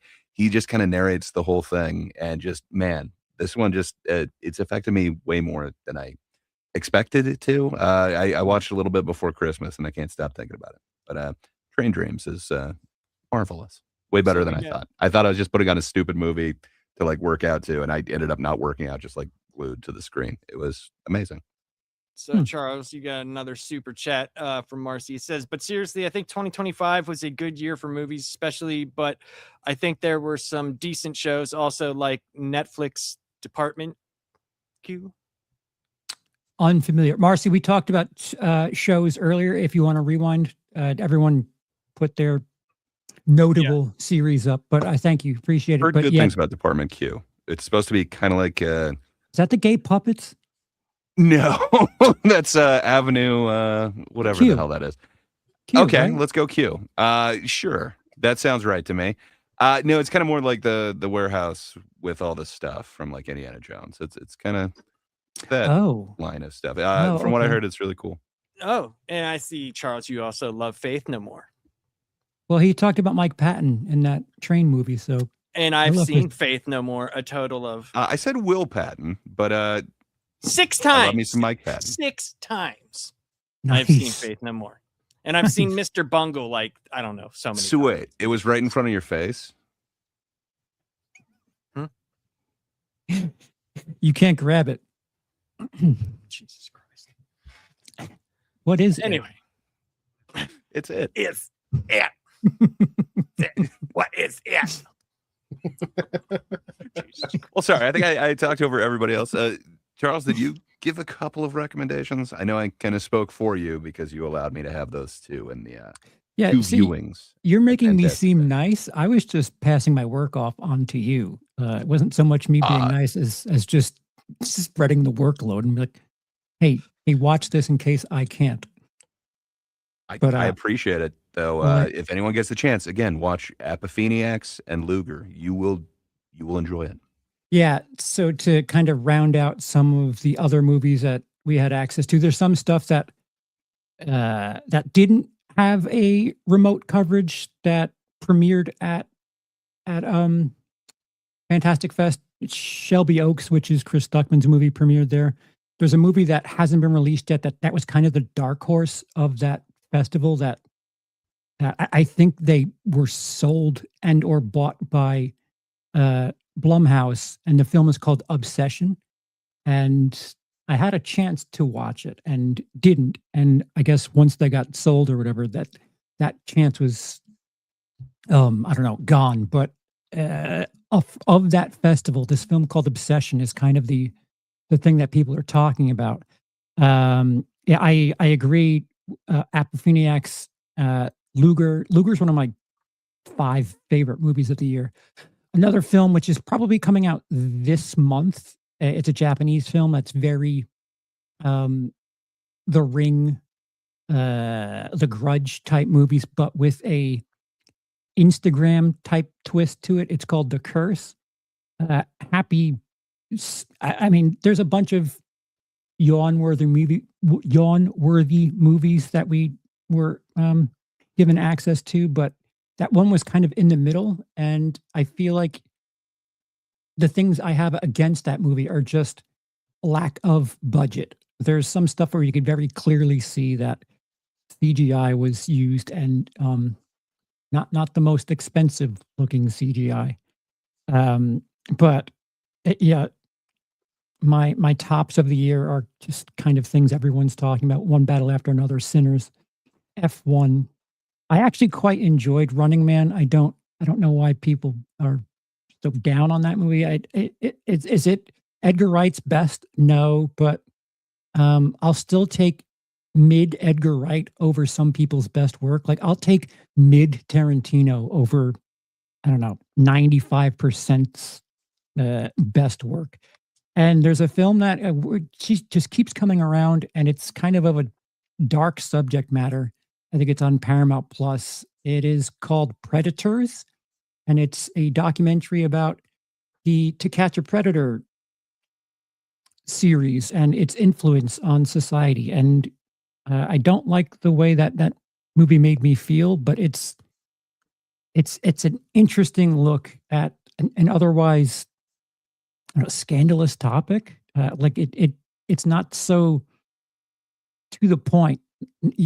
You're thinking things and considering things from multiple angles. It's not just these people are the worst thing in the world. You're actually, asked questions. And I'm glad that the movie doesn't really declare one thing or another. It just kind of presents you these things and doesn't really influence your decision, just kind of puts it all out on the table. And like I said, I didn't like how I felt after that movie, but sometimes, especially with documentaries, should you be enjoying the ride? I don't think that's the case when it's stuff like that. No, you should never be enjoying that. I don't think so. Right. Well, yeah. Waka, waka, waka! But it's really interesting. The kind of footage that they're able to capture there was it's a really powerful documentary. It ranked pretty high. I watched it on your recommendation, man. It was. Oof. What'd you say it was on again? I think it's Paramount Plus. Okay. Yeah. It was. Yeah. Yeah. So there's a moment like. So if you guys know what To Catch a Predator is, right? Chris Hansen, One Drive a Seat, all that stuff. So they have like these multiple stages, like that era, and then what that show has inspired. And there's people on YouTube that do a very similar thing. Yes. And they tag along with people on YouTube who are doing, more of the same. And this guy who gets caught is being interviewed by the film directors, and they're trying to get him to sign off the waiver to have his face in the film. And they're like, yeah, so we're not with the web series. That's your face is going out into the internet. There's nothing you can do about that, but we need your signature to have your face in the film. And he's like, wait, what's going on? He's like, I have no control over my face going all over the internet, but I can decline the film. And they're like, yeah. And he's like, no. It was such a weird like situation where it's like it makes you think things like, yeah, why do they not have rights in some instances but not others? And like it's just really, really odd. And again, I don't like how I felt, but at the same time, there's this shift halfway through the movie where you find something out about one of the filmmakers, and it puts a different spin on things, and it's very interesting. I didn't have a good time. I cannot stress enough, but it got me thinking things that I did not expect to think going into that movie. So we have a couple of comments here. One from Scott TV, or is it Scott V 8124? Have y'all seen No Other Choice? Has anybody seen? I have 4 movies that I still need to see this year. No Other Choice, Magazine Dreams, Sentimental Value, and Surat that I want to see. They're the ones that I kind of hear might be in people's very tops. So I want to see that. I love his other movies. But yeah, it's a Korean film where it's going to be an awesome based on all of the dude's other films, I think this one will be towards the top of my list. But I probably tonight, I'm hoping I will end up seeing that one. Has And anyone then- else? Oh, good. I'm sorry. I was going to say, has anyone else seen Magazine Dreams? No. No. I feel like that dude fucked up his chance at an Oscar. Oh, what? the- What? Well, Jonathan I don't Majors. know even what it's about. Like Jonathan what is it? Majors, the guy who was in Oh, Ant-Man. yeah. Okay. So like Dang. they pushed that movie to the side when he had his legal troubles. Right. And okay. he's very strong in that movie. So they're finally releasing it now, all these years later. But Oh. I don't That- know if that Hollywood's going to be sucks. okay. Yeah, it's That a very sucks. good performance. I don't know if it yeah. sucks so much as it's like. No, right. I mean, here's the thing, though. With anybody who followed that whole thing, like, both sides were culpable. Mhm. So, like, you know what I mean? Like, at some point in time, whatever. I'm going to leave it at that. Yeah. Leave it at both sides were culpable. Just put it that way. You know what I mean? Ant-Man 3 sucked. Mhm. That's what we can all agree on. It was not good. Well, it's always kind of funny that the Hollywood blacklisting people for stuff that we all know that the executives of Hollywood do. Like, Preach. Of course. like it's like they blacklist people over racism when there's probably no one more racism than just studio Hollywood MSK. over women. You know how women are treated. When Jennifer Lawrence is talking about for Hunger Games, she had to stand naked in a line with women. It's like the biggest hypocrisy for Hollywood to be like, well, we can't have Jonathan Majors do stuff now. It's like, well you guys do way Well, worse you than gotta remember Jonathan that Majors ever did. Jennifer Jiggle Lawrence physics. was good. I was just going to say, jiggle physics need to know how the girl's going to, handle the running in the forest and Yeah, you know, what the PG-13 wardrobe movie. does. Plus, you got to remember, she was the first female action star. So, I mean, Well, that's true too. you, Yeah. you sometimes have to, stand in a line. And, Sigourney Weaver? No, Party she one? didn't exist. Nope. Yeah, She apparently didn't. not. No, Okay. no. Scarlett Johansson wasn't Black Widow. None of that stuff happened. So you see, Oh, No okay. Sarah Connor, none no of that Sarah stuff. Connor, none of that stuff. No Terminator TV show. Nothing happened. Nothing. The other comment is another super chat from Marcy. Says my mother actually was a fan of Kind of Pregnant, like for real. So when she said, I said, well, enjoy being the only fan of the whole world of that movie. Yeah, that's about right. As far as Zamboni humor goes, it was some of the best Zamboni humor I saw last year. Yeah, I don't know. Like, it just feels like Netflix just filling a quota. Like, we need to spend money to make it look like something on our tax forms. Here's something that looks like every other bullshit comedy. They just put a bunch of scripts on the wall. They blindfold You just somebody throw and a they just dart. throw in darts. Like, Kind of Pregnant. Here's $200 million. Make Well, this actually, movie. since Hollywood is so big interest, they were throwing little people. They were just throwing them with little darts on their head, and whatever stuck in the wall.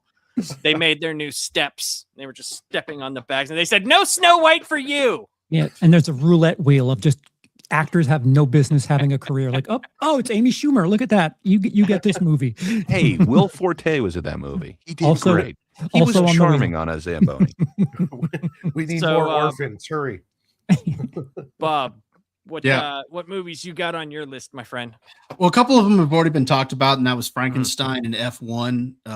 Sinners was another one that was talked about. I think all of those were really good. Just some other ones that I liked. I liked Kill Bill, the whole bloody affair.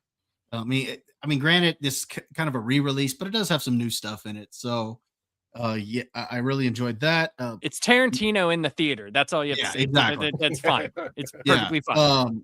Ballerina was one that I liked. It was the John Was Wick that the- spinoff. Was that the John Wick thing? Yeah, it was Yeah. the John Wick spinoff. I actually had a good time with that one. Is it the greatest movie ever? No. Is it the best in the John Wick series? No, but it was better than what I expected. I had a good time with that one. And I actually liked the fact that they did not neuter John Wick. I kept being afraid they were going to neuter John Wick in the movie because he's actually in the film and build her up at his expense. But at no point does that happen.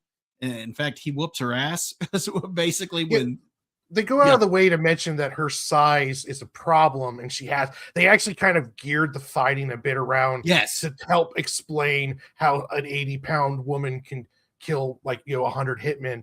So they did a good job of that. And I agree too. There was no neutering of John Wick in this movie at all. Like, he was Baba Yaga the whole way through. So yeah, exactly. So you brought up the point. You brought up the point right there that they explain her fighting style. They flat out tell her you're not stronger than all of these opponents. You're gonna have to cheat. So it wasn't like the Hawkeye show. No. Mary Sue girl bosses. Ducking, running. She's not a girl boss here. Can knock out a 300-pound man, and it wasn't like, what was that, Captain America: Brave New World with the CIA, whatever the hell she was. Yeah. What the fuck was that? She was an ex-widow. It's that's I don't care what she was. Elbow to the face. You're dead. You died. But like during all of her training sequences, you see her getting her ass kicked. And they basically tell her, you got to cheat in order to win. You're an inferior, you're inferior as far as strength goes. So you're going to have to use other things at your advantage. And so they gear that fighting style towards that. So I really liked that. Another one I really liked was Warfare. What was that?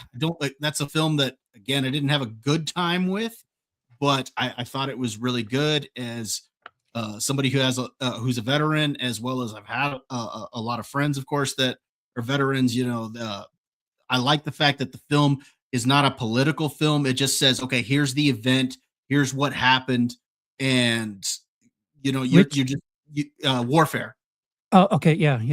It stays away from the political discussions in it. It's not a character-driven movie or anything like that. It's pretty much, here's the event, here's what happened. And so I liked that about the movie.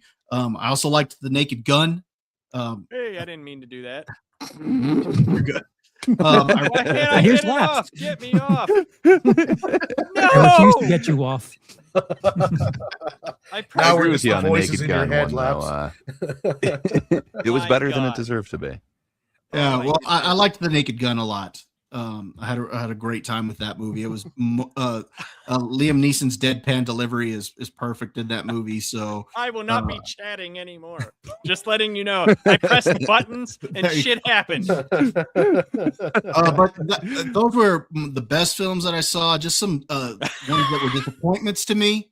Flight Risk was one that I was disappointed in. Oh, what were you expecting from that? Well, here's what I was expecting. It's a Mel Gibson movie. And if you look at Mel Gibson's track record, he's done 6 films, and 2 out of the 6 have been nominated for Best Picture, with one of those winning. That's a pretty good track record. And the other ones are pretty strong. And this one was not even up to the level of any of his other films. So I was disappointed in that. Okay. I was disappointed in Superman. I'm not saying it's a terrible movie. It's just, for me, it was a disappointment. There's a lot of things to like about it, but the things that I didn't like outweighed the stuff that I did. So for that reason, it's on my list of disappointments. 28 Years Later was another one I was disappointed in. I liked the first half of it, but the second half I wasn't a big fan of. But I am going to see the sequel, and maybe I'll appreciate it more when I see the sequel. So I did see 28 Weeks Later, or years, or whatever the fuck it was called, and I thought it was shit. Well, what do you know? So you buy I don't know at a time. You buy one shoe at a time. I don't know anything. Apparently, I buy one shoe at a time, and get me off is apparently what I'm known for now. So just real quick, just real quick, a couple of films that I thought just were really bad. Captain America: Brave New World, I thought was a bad movie. I thought Mickey 17 was a really bad movie. Oh, how dare you, sir? Yes, I thought it was a bad movie. I thought it was terrible. But so good. I haven't seen War of the Worlds, and I'm sure that'll probably take the cake if I ever do see it. But the one that I did see that took the cake was Snow White. That was awful. So yeah, that was the worst film I saw this year. Surrounding that movie is it's you have a really horrible movie when the stuff surrounding the movie is more interesting than the movie, but the stuff surrounding the movie was awful, horrible. Everything about it was terrible, and it was still more interesting than anything that was in that movie. Now, I've only seen half of that movie because, well, I don't really give a flying fuck about Snow White. So I was like, all right, let's see. You don't care who's the fairest of them all? No. No, because I didn't understand why Gal Gadot was like all upset about like being, you know, not as pretty as fucking Rachel Zegler when it's not even really the case. Because she's a bad actress. They both were. That's number one. They both were. There was no good, there was no good Gal acting Gadot in that like movie. Gal Gadot was like an absolute cartoon character in that movie, and I know I think she was trying to play the over-the-top Disney villain. The problem is nobody else was acting over the top, and so she came off really bad. Well, I mean, how could they? There's two sets of dwarves, and one of them is like an abomination. The other one is just like, really? It's a weird movie. I understand and I respect that you'd put that at the end of your list, I should say. It's definitely towards the bottom of mine. Well, that's the thing. So are we throwing out ones that will piss off people now? Because I got a few that'll piss you off, I'm sure. Are you pissed, Ray? Is that what you're saying? Mickey 17 was decent, okay? How dare you? I said there were many Mickeys that weren't, but 17 was decent. I said you could say best and worst. Of Mickey 17 was worst. So the concept of Mickey 17 was really cool. I didn't have a problem with the concept, and I liked Robert Pattinson's performance, but by the time they actually got to the planet, it just fell off for me, and I was like, "Oh my gosh, this is just getting worse and worse." Dude, when you say Robert Pattinson and planets in the same sentence, my mind just shuts off. Robert Pattinson's. There's more than one, sir. That's true, yeah, and that's why I say his performance was good because he played multiple characters. This was the year of that. Good. It was just, and I've got multiple characters by the same person in my top 10 list. Sinners is up there. Predator Badlands is hovering around 10 or so for me. But it's like you've got an actor playing twins in multiple projects this year, which is odd. There's also Twinless. There's a bunch of them, and I'm kind of blanking on the other ones. Dude, there's only one twins, and that's Danny DeVito and Arnold Schwarzenegger. I was gonna say Moon did better than what Mickey 17 was. Reach. You know, Moon was I mean, Mickey 17 was like but I say Moon was a much better version of that. Yes, in what they were doing, but what Mickey 17 did, really did it for me. So it will not be towards the bottom of my list, but something that's towards the bottom of your list, that's towards the top of mine, would probably be The Monkey. I really dug Osgood Perkins's dark comedy take on the Stephen King's tale. From what I hear, nobody else likes that. I really dug 28 Years Later. I understand that Lapsed and Bob hate it, but man, I could not be more excited for Bone Temple. Just say this, I'm not really a horror movie fan. I like the old horror movies, but just this one isn't going to be so horror movie, man. They're just like, and zombies. Like, I could give two flying fucks about zombies. It's so boring. Are you excited? Bone for Temple Chimp, is going to be different, man. Greg, I am. For Chimp? You mean Primate? Is it Primate or it's the one with the rich girls who have a pet monkey? Yeah, Primate. I actually am. Primate. So Primate, yeah. Primate was one of the biggest hits of Fantastic Fest, and unfortunately we weren't able to review it. But man, it is being dropped this month. I am actually super stoked for it. I want to see. Oddly enough, January seems pretty packed. It's essentially just a guy in a suit, like for the Chimp, and it looks corny good. Like it looks like it's going to be really good, but yet bad at the same time. If you know what I mean, like almost everyone that got to see it, they're saying like it is intense and real good. I think they opened the festival with it, and usually they do kind of a banger to open and close it. And man, apparently that one didn't disappoint. So I'm super excited to see that one. But Doc tells me I'm gonna need you to lower your tone when you're speaking about horror Labs.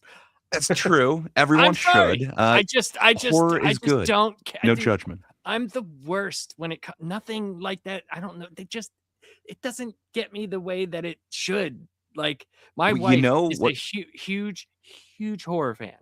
Huge horror. Oh, I totally thought you were going somewhere else when you said my wife is a huge horror fan. I think there might have been a little bit too much of a space in between those two. At least in my mind, I thought your sentence was done, and I was like, "How dare you, sir?"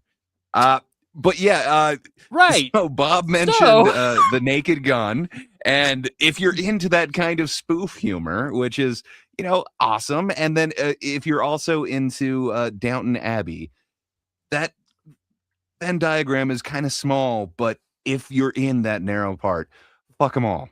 Fackham Hall is just such a great little kind of British version on that, but it's kind of that Downton Abbey spoof humor, and it's co-written by Jimmy Carr, if I remember right. So check it if you give a crap about that type of humor in a Downton setting. But so my wife is a huge horror fan, horror movie fan. Sure. And like we've done things, we've gone on like haunted tours and done, because it's something she likes. She says, "Hey, I want to do this. I support it. Let's go." It just doesn't scare me. It doesn't do anything for me. I end up laughing more than I end up going, "Wow, I can't get my mind to be in those places." Like, I don't know why.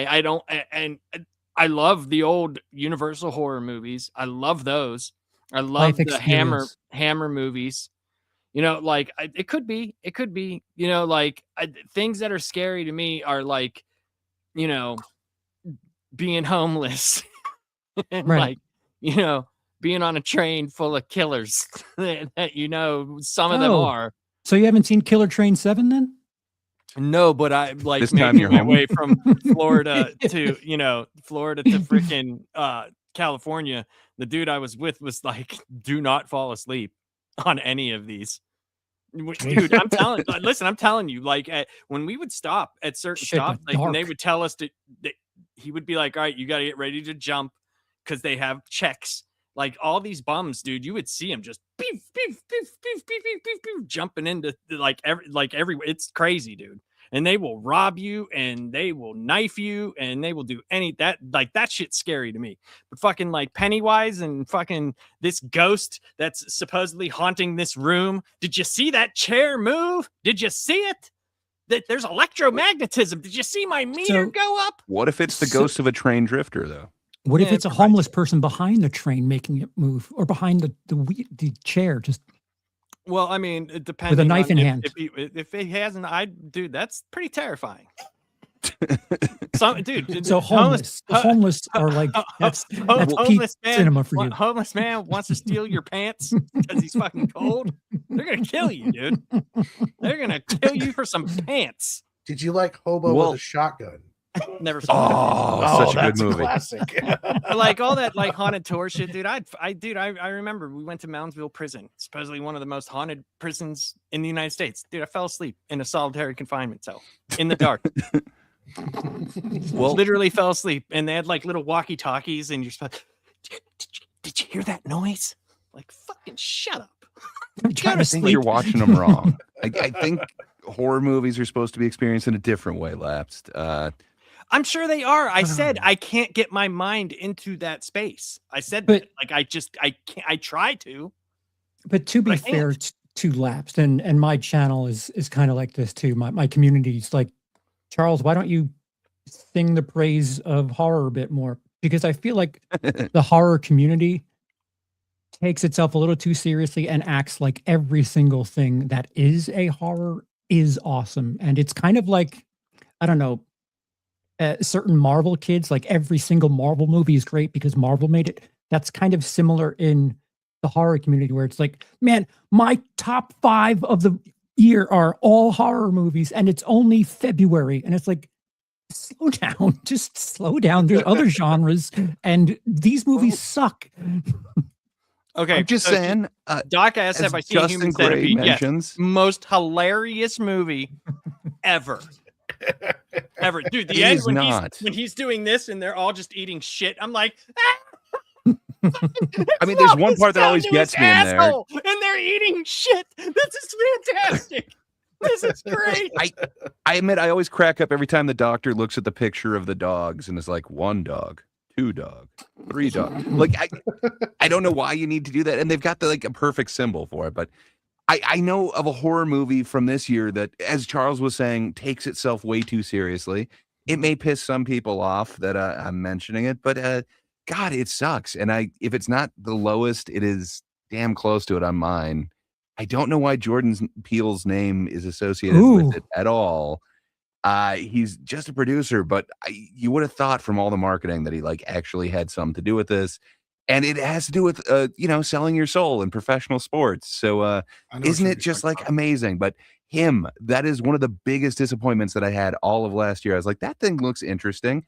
And there's a couple of visually interesting things that they do. They put it all in the trailer. Man, it just shows that they don't understand horror movies. They don't understand sports. And what the hell was this? That is my bottom 10 as well. That one sucked. What the hell was that? Yeah, it's a horror movie everyone can hate.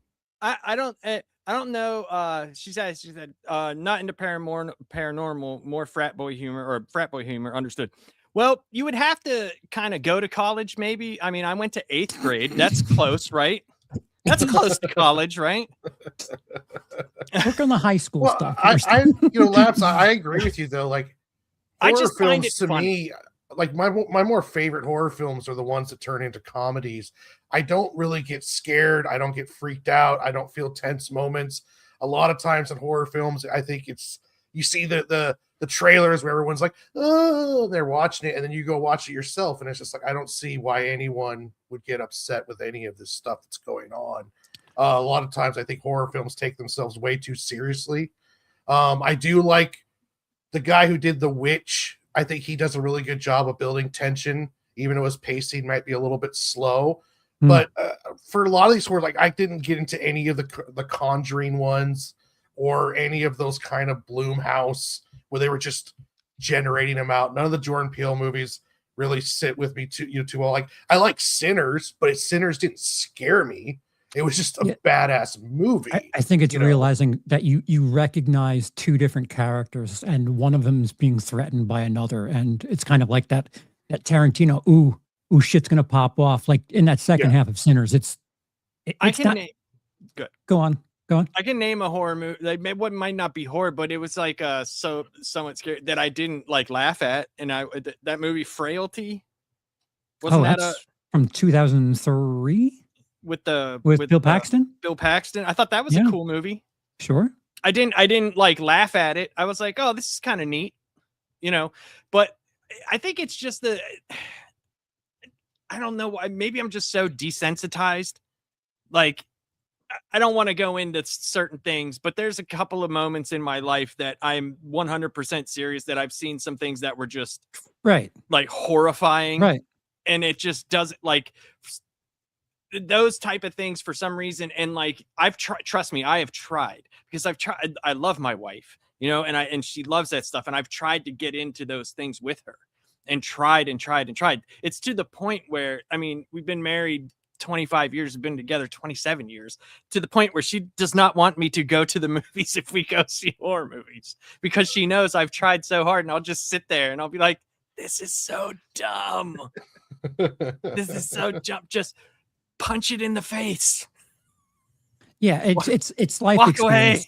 Away. Once you've had some sort of something that is, I don't like, it's kind of like if you've been in a car accident, the fair, the carnival just doesn't hit the same way because you've been through something worse. Like when my father committed suicide, horror just doesn't work anymore because that situation has nothing to do with like anything, ghosts coming through a wall or anything. I know that feeling inside, and nothing I can watch on a film or TV show will ever match that. So it's just like, yeah, I've been through worse.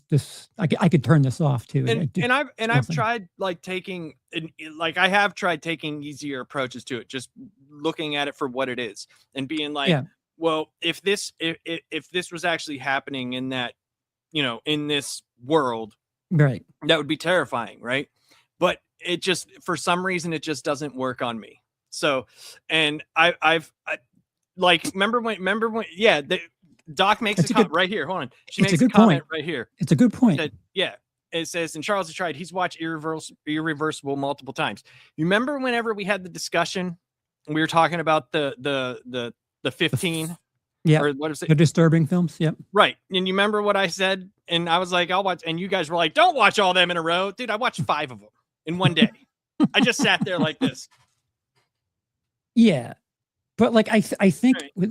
with those types of films, you'll find something, like however you are, like it doesn't bother me. It doesn't bother me. There's something. And me, it's sexual assault. I think I separated that enough.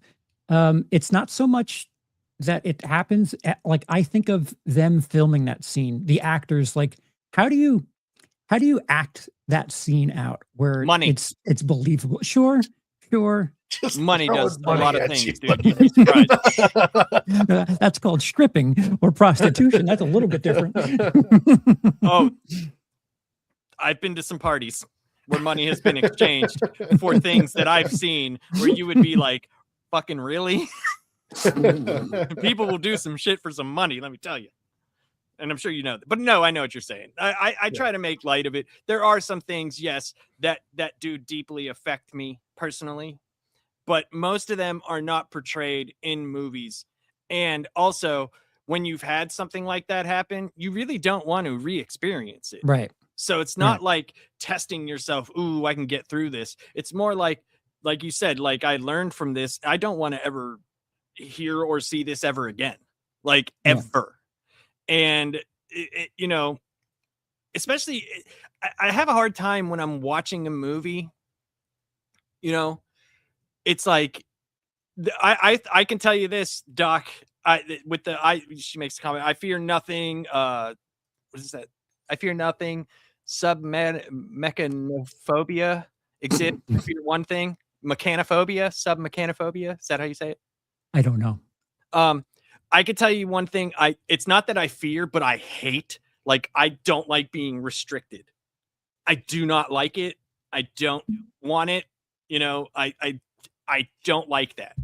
So there are things that do make me edgy. Like I said, when I watched the 128 hours or whatever that was with James Franco, where he got stuck and he was in the small spaces, that I was just like, come on, man, get this needs to be over. The coffin scene in Kill Bill Part 2, it drives me nuts because I'm claustrophobic.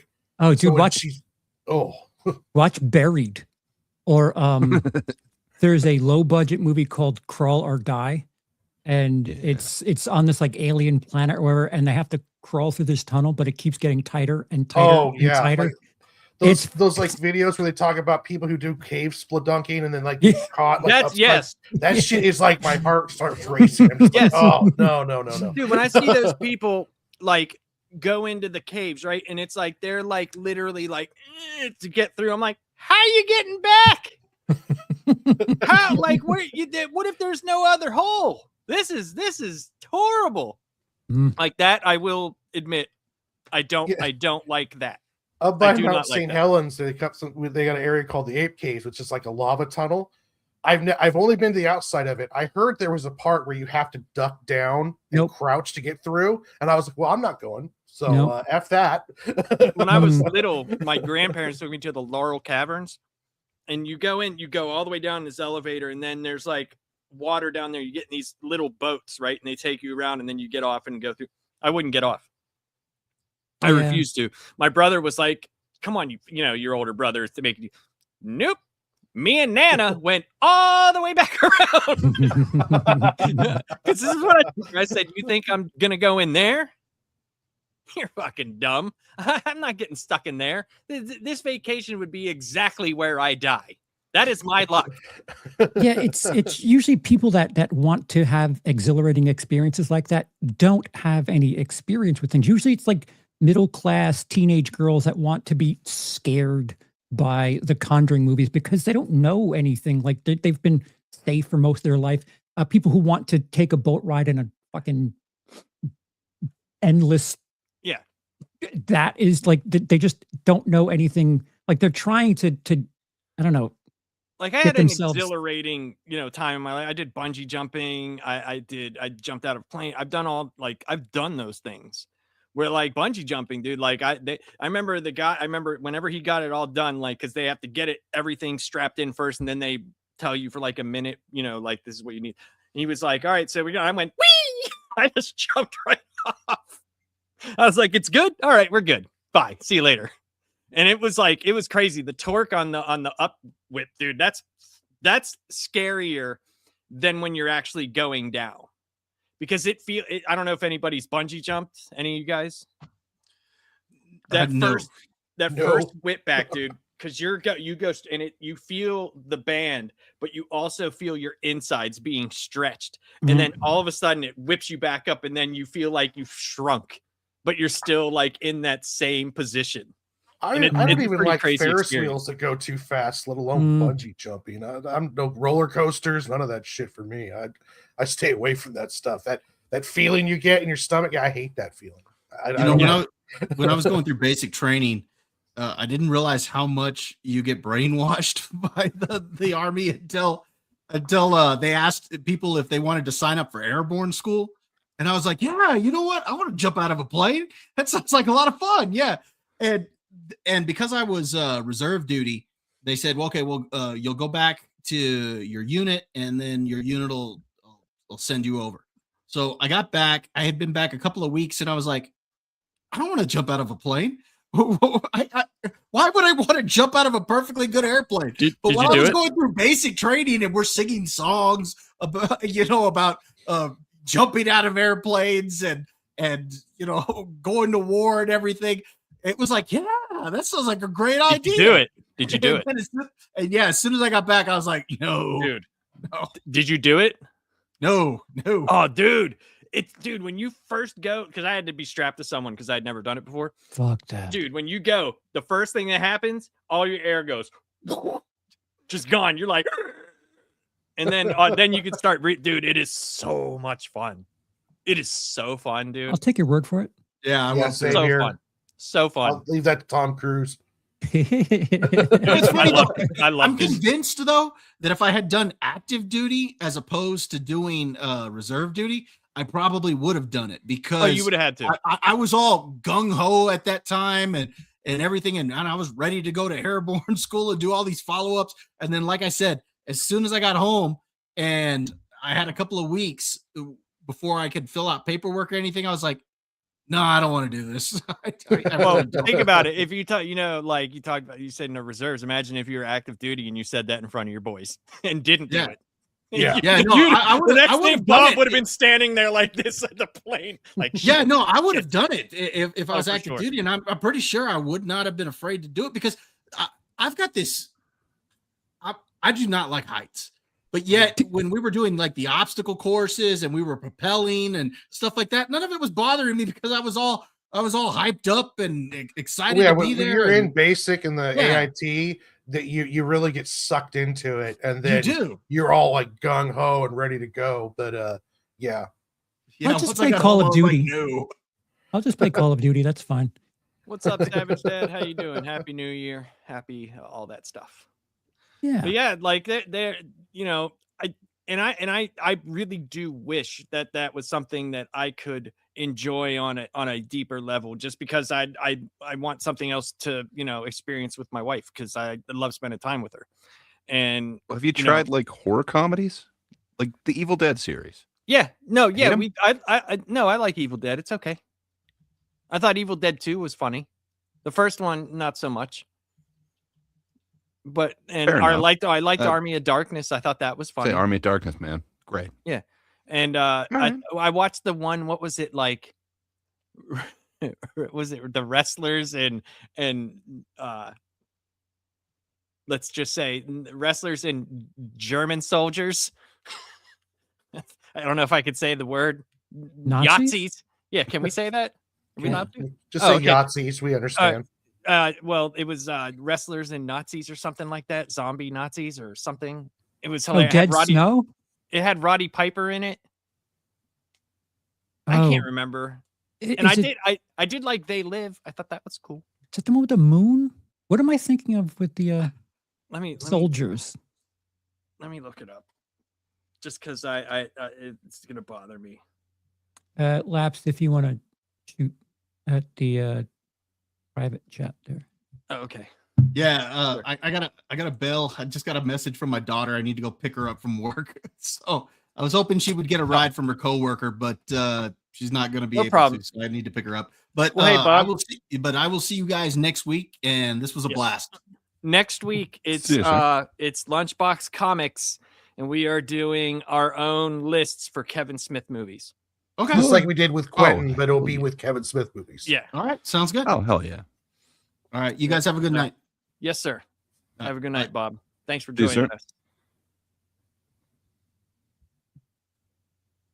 But yeah, so like I there are things that I do like, but most like of those movies I just don't care about for some reason. I don't know why. Fair enough. Yeah, I mean, you don't have to like the horror movies, just you're missing out, man. No, I still watch a lot of them. I still do watch a lot of them, like the ones that are streaming, like that we don't go to the theater. I do watch. It's just I don't enjoy them as much. It's a very strong time for horror. If I'm thinking about 15, 20 years ago, there wasn't as much horror as there is now. The problem is, horror is doing as good as it's been 2 or 3 decades now, but there's a lot of it, which also means for every 2 or 3 great horror films, there's about 15 to 20 that are just awful. And most of my bottom 20 are, some of them are things that you wouldn't even think to watch. And some of them are relatively big, like the I Know What You Did Last Summer remake thing. Yeah. That was It's bad. down there for me. But The Wolfman one, V1L. Like, I would have thought that'd be amazing. Business-wise, horror is a smart bet because you can make a good horror movie for $40-50 million. Even less. Even less. And it's so popular right now. It's not unheard of to go $200-300 million for a good horror film. So yeah, it's definitely a kind of a cool time for horror. That's why I thought it was really smart that they're doing the body horror for Clayface, because you're taking an established IP and then throwing them into a genre that's popular right now, doing it for like $40-50 million, and then it could end up becoming, quite popular, bringing both non-horror fans into it as well as horror fans. So it is one of those genres that can stick around for quite a bit just because you can make them for cheap. Yeah. I hope it's good, man. I hope it's good. Well, yeah, cheaper horror films are usually the better ones anyways, because what's his face? Practical. Blumhouse, like he'll take $20 million and he'll make 11 movies with that $20 million, 1 million, 1 million, 1 million. And then there'll be a random $5 million movie that he'll put a little extra into it. And all he needs is one of those movies to hit. And he's made his money and then some for everything else. So it's an interesting, it does work for him. He's very handsomely compensated. He's one of the, I don't know, richer executive producers in Hollywood. But, how many movies can you say that about in the action genre where it used to be comedy, because you could make comedy really cheap too, but those are kind of in a weak point right now. I think it'll have a resurgence, but it is kind of the same thing that the horror is doing. You can make a cheap movie that does really well, and you're doing it for just pennies on the dollar. Well, you didn't like Happy Gilmore 2? No, I did not like Happy Gilmore. That was made for a shit ton of money. Are you sure? Don't you remember this part though? Yeah, I don't know. I like horror video games. Fair enough. Well, okay, that's what I was going to ask you. Do you like the Resident Evil games? Only certain ones. Like I liked Resident Evil. I like Resident Evil 5. I loved the Resident Evil Village VR game. I thought that was so much fun. It was a lot of fun. But like that was more like jump scaring, like stuff coming out of nowhere. And I do like atmosphere, because that's what I loved about the old Universal movies and the Hammer movies, was like the sets and the atmosphere it would present. And I feel like a lot of these newer movies, everything just looks so fucking fake that like it's hard for me to like, get into it as much. Not saying it's bad. I'm not saying they're bad. I'm saying I'm bad at them. I'm not saying they're bad. 2 questions, and I'll quit hammering this. No, it's okay. Zach Krieger, so the dude who just did Weapons this year but had previously done Barbarian, I'm not sure if you're familiar with his work, but he's working on a Resident Evil movie that should be out, I believe, this year. It's kind of on my list. I definitely watch it. Hell yeah. It should be better than the Paul W.S. Anderson or whatever the hell. Could. Yeah. The guy who previously was doing the Resident Evil things with Mila Jovovich. But that's Paul W.S. Anderson. Were you a fan of Silent Hill? That seemed to be like so much atmosphere. The game? Yes. Yeah. I liked Silent Hill 2. Silent Hill 2 is amazing. I like the concept because the story intertwined so much with what the atmosphere of the town was. So that was better than like some major corporation that's behind everything. You know what I mean? Like for Resident Evil, it's just like it's like it's a tired premise for me, where I kind of liked Silent Hill a lot more. I thought that was a lot better done. But I did like back whenever I had a Dreamcast, when that was like first out, and Code Veronica was like the first Resident Evil game with that style of graphics, and it was like the first one where up wasn't always forward no matter which way you were controlling, right? So like I thought that was a lot of fun to play. Obviously it's not playable as well now. You go back and play something like that, it's just not tank mechanics. Tank mechanics, exactly. So there's a lot of games that I do like I loved Outlast. I thought that was a lot of fun. I did like Dead Space, the new one. I thought that was amazingly fun. I thought that was so much fun. And I think the most underrated horror game of all time is Doom 3. When that came out, Doom 3, nice. And it was co-op, and you could play that, and the atmosphere of that game was phenomenal. And that was like the first game with the flashlight mechanic where it actually made a difference, because there were some rooms that were literally just black and you had to use your flashlight to do it. And with Doom transitioning over from what it was to what it is now, you know, was very different. And that was the first one where I was like, okay, I could see this working better. But then a lot of the games just became like, okay, it's survival now. You know, they're less horror than they are survival. There's something coming, you got to hide, or you got to do this. And it's like, okay, you can only do that so many times before you get tired of it. Did you play that Alien game, Isolation?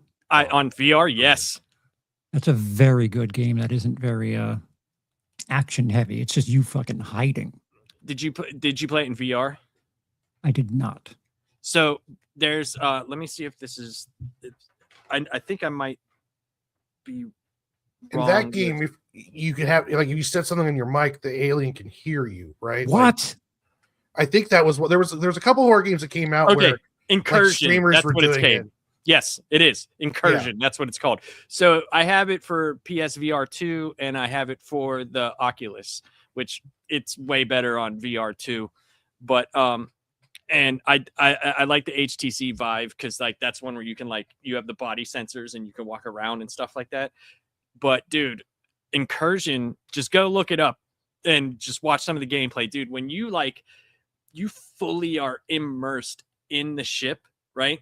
Where like you go up and you have to sit down in the seat and you look over and you touch stuff with your hands, and then it flips over a pad and the computer comes out and you can actually type with your fingers because of the sensors. That's awesome. Fucking incredible, dude. And your breathing is picked up by your mic and they can hear it. That's awesome. So I saw streamers do it where like someone would do a super chat and then like a fart sound. So like the alien's walking by, he's hidden, and all of a sudden, and then the alien's like looks right at him. Yeah, Incursion is phenomenal. It's a great game. Great game. Huh. Isolation is also awesome, but not Isolation is also good too. Yes. Yeah, that's one where you hide in the closets, right? Yes. Yes. Yeah. I always like coming out of the closet myself, but you know, each your own. Waka, waka, waka. But I if you get a MetaQuest, you don't have to love the horrors, but it's good, man. It's good stuff. I understand it's not for all. No, I have no problem with it. It's just I'm just not good at watching them. It's just not for me. That's all. Yeah, but you don't watch a lot of movies to begin with, though. No, right? I don't watch as many. Yeah. No. But a good percentage of yours this year were horror. You watched Frankenstein. You watched Sinners. I mean, Those were all Man, that's a pretty high recommendations. percentage. So like, those were recommendations from people to go watch. And I do, if someone says, hey, go try this out, I will do that just because, we do content. So someone, hey, go watch this. I loved Sinners. I thought Sinners was a great movie, but I didn't really like the horror aspect of it. Didn't really do much for me. I still liked it though, because the story I thought was good. Yeah, I think the story was very well done. If you're going to Sinners for the same reason people are going to The Conjuring, you're going to be bored because it's Conjuring is just hilarious. I'm sorry. Conjuring is like hilarious movie. It's a hilarious movie. All of them are. Same with what's the one with the Annabelle? Oh my god. Yeah, they're all the same shit. They're all the same universe. Weird. The Warren family and their adventures through the supernatural. I mean, like, there was a lot of good shows in 2025. You just had to go find them out. I mean, everyone that was listed here, I mean, I would think would be something that I would probably watch given the opportunity to do so. But I read a lot more than I do. I read a lot more books and comic books than I do anything else. That's like my main source of entertainment. Mm-hmm. Same. Not during football season. Football season, I bet a lot. So like that's what my Sundays are. My Sundays are like 4 different screens with 2 games on everywhere, nice. like all 8 games. And I'm just like, all right, where can I make money? Okay, cool. Got it. My God. Hey, guess what? I don't want to hear it. It made Christmas. Yeah, I don't. Yeah. That's pretty awesome. DraftKings, cool. Dude, DraftKings is easy though. Because you could parlay these $5 stupid bets. Patrick Mahomes runs for 1 yard. No. If I bet on it, it'll be the one time where he doesn't. That's the me luck. LeBron James dribbles the ball. Has a sip on the bench and just gets like poison or something. I don't know. There's like, yardage. The thing you do is how you do. I'm just being honest. You make your $5 bet. And they give you $200 worth of bets that you can make. Don't go past that. Yeah, don't do anything past that. Don't you have to keep betting to claim the money that you win? You can yes, but you can make bets on that $200 to where if you do $5 bets and you parlay them with other bets, you can turn a $5 bet into $200. Easy, super. Yeah, easy. I don't like the way this sounds. I'll take your word for it. Well, that's what I'm saying. You ready for this? I've been doing this every year with the thing. I have never lost money that I actually put in. Never. Yeah. Again, never. My luck is only very different. done that. Well, that's the house it enjoys my company. The house always wins. I've never gone to the only time I ever went to a casino was for a food show that my brother-in-law was presenting at. And they gave us $10, like actual $10 bill. You know what I did with it? I kept it and bought cigarettes when I was smoking. I didn't even bet. Like I won't go to a casino. I mean, it's kind of a gamble. I will not go to a casino. Like that's just not something that I will do. And I do a lot of parlays on very small things. But if I lose that money, then I stop. I'm done.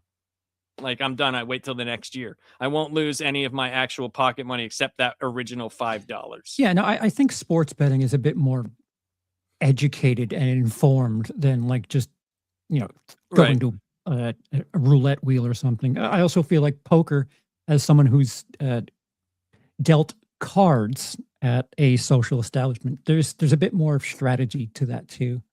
For sure. The way the betting is now that you can literally bet on what happens in an inning. Like you can literally bet on the smallest thing. That's why parlaying is you can make $1 bets and win $60. The problem the dumbest thing. Like in basketball and baseball now, there are players who are getting involved, and there's those 2 pitchers for sure. on the Indians who like bet something on their first pitch being a ball, and like they have recordings of it, and it's just they're in trouble. Yeah. Well, my team, the Portland Trailblazers, they lost their coach over that for betting, sports betting stuff. Yeah. Yeah. He that was a little bit different. He was getting guys to come play actual poker games with the mob. Yeah. Like the actual betting wasn't on games that he did. It was hey, fixed, you get to play a game. games, Yeah, you get to play a game. You get to come and hang out with Chauncey Billups. Ooh, wow, a guy who won an NBA championship. Oh, by the way, you don't know that this is mob controlled and you're not going to win anything. Honestly, Hold'em is like the only real poker game that you could play that you're not playing against the house. You're playing against the other people on the table. All the rest of them, you're playing against the house, essentially. Yeah, I don't know any of the casino stuff like Baccarat. I used to play Hold'em quite a bit and played it at home, watched the tournaments and stuff along those lines. And it's really the only poker game where the house is only there to deal. The rest, everyone else is playing against each other at the table.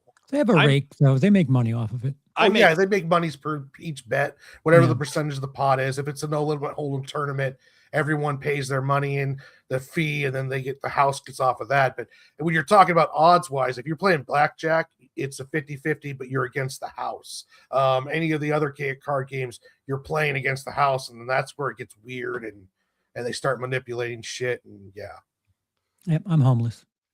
I have no house. Yeah, I'm not. That's something I wouldn't do. Dude, it is. I was already there. That's terrifying. Not on a train. I don't ever want to do that again. Yeah. I never want to face winter not ready being outside. That is horrifying, dude. This is horrible. Horrible. But I hate going out in a light jacket.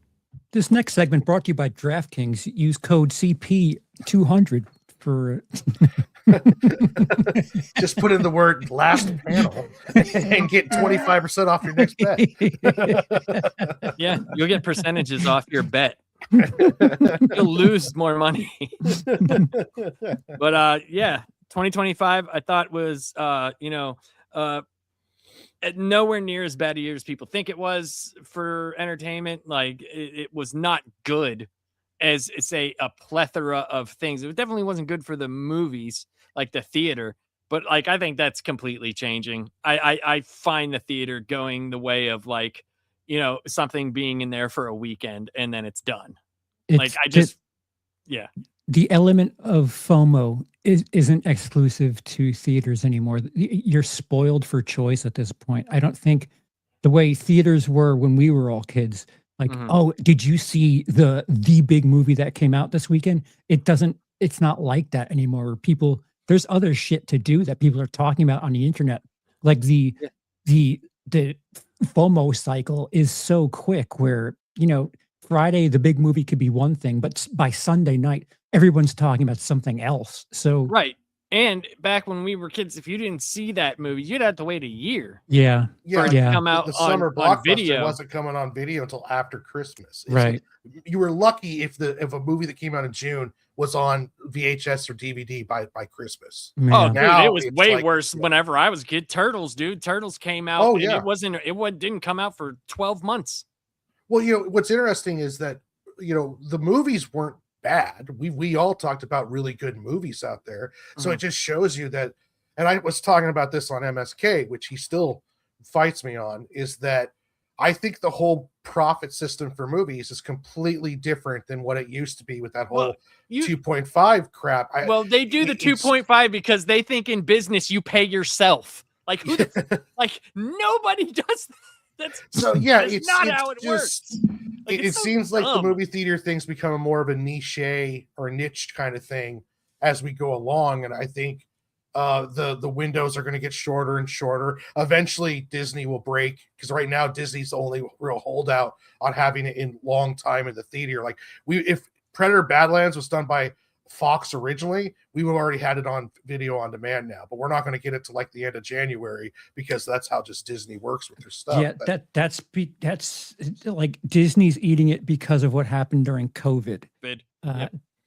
Disney had they have prime real estate in the theaters because they owned everything, Marvel, all this other shit, and Universal and Warner Brothers were like, listen, we're not getting screen space because you're putting fucking Avengers on 6 out of 10 screens. And they tried their best to wiggle out of these arrangements that they had. And thanks to COVID, the theaters were like up against the wall. So they let Universal and Warner Brothers work out a 17 and 45-day schedule, but Disney stuck to theirs. Sometimes their stuff is the least a Disney movie can be in a theater is at least 90 days. And that's like short for them because Disney, they have something of a monopoly because of, they're owning everything. And COVID really exploited a couple of things. Justin Gray says, is there a way theaters could make a comeback by extending the home release dates?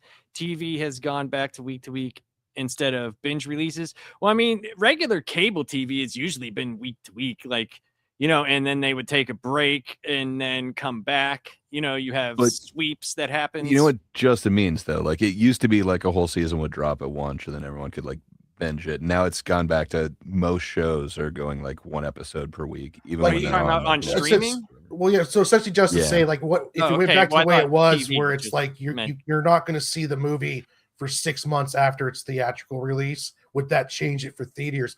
I don't think it will, because I think that when I look at the theater experience, there's more cons than there are positives. Like, it really, there's not as many films where I'm like, I really wish I would have seen this in theaters. The costs are through the roof.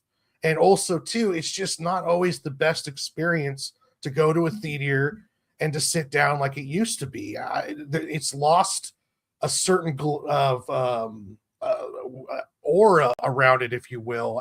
I just don't think it can be saved. I don't see how you save it unless you're dropping film price or the prices. But even then, I just think it's just ran its course. The home technology has gotten to the point where why would you want to go anywhere? Because of IMAX. If I can go ahead and white knight the theater experience, I think it is. I don't know if there's any going back.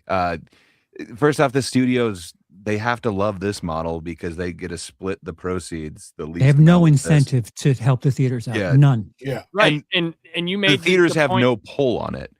But I think the theaters do have options, and they're looking into it a bunch of different ways. They are looking into like second screen things, more event things. But man, the studios are just raking it in with that whole kind of, prior to actually streaming it, they get the VOD market, and they don't have to split that with anybody. And it's just raking it in. And I don't know, they kind of get best of both worlds, but events, man, they're where it's at. Charles made a really good point too, and especially if Warner gets sucked up by Netflix, like they have no reason to put anything out in the theater, because why would you want 60% of something you own 100% of? There's absolutely no reason. And they were like literally the only freaking company that really made money this year.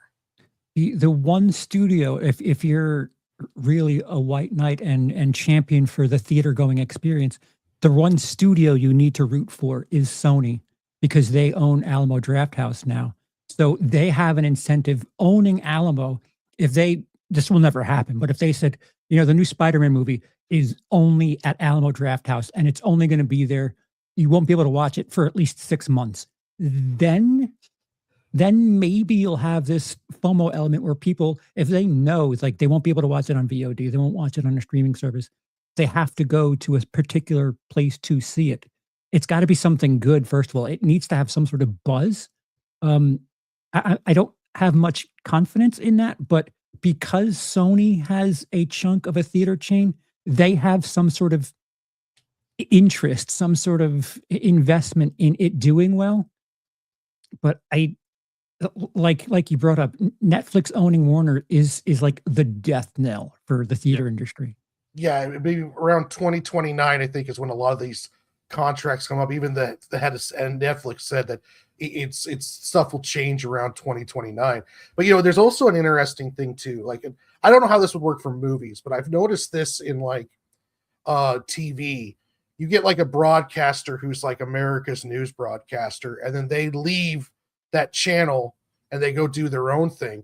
9 times out of 10, they only bring a small percentage of that audience. So like if Sony comes out and says, well, we're only going to do this at Alamo Drafthouse, and it's only going to be, and you're not going to be able to see it for a year, you might just get a bunch of people who normally would go see it just to check out and say, well, I'll wait till whatever, you know, like I'm not going to go out of my way, find an Alamo Draft House because Spider-Man, even though I love it, it's not that important to me. So you have a big risk when you pigeonhole this stuff into one area that people are just going to check out and say, well, then, you know, I don't want to see it anymore. I'll just wait till whatever's coming on demand and watch that. Dude, so.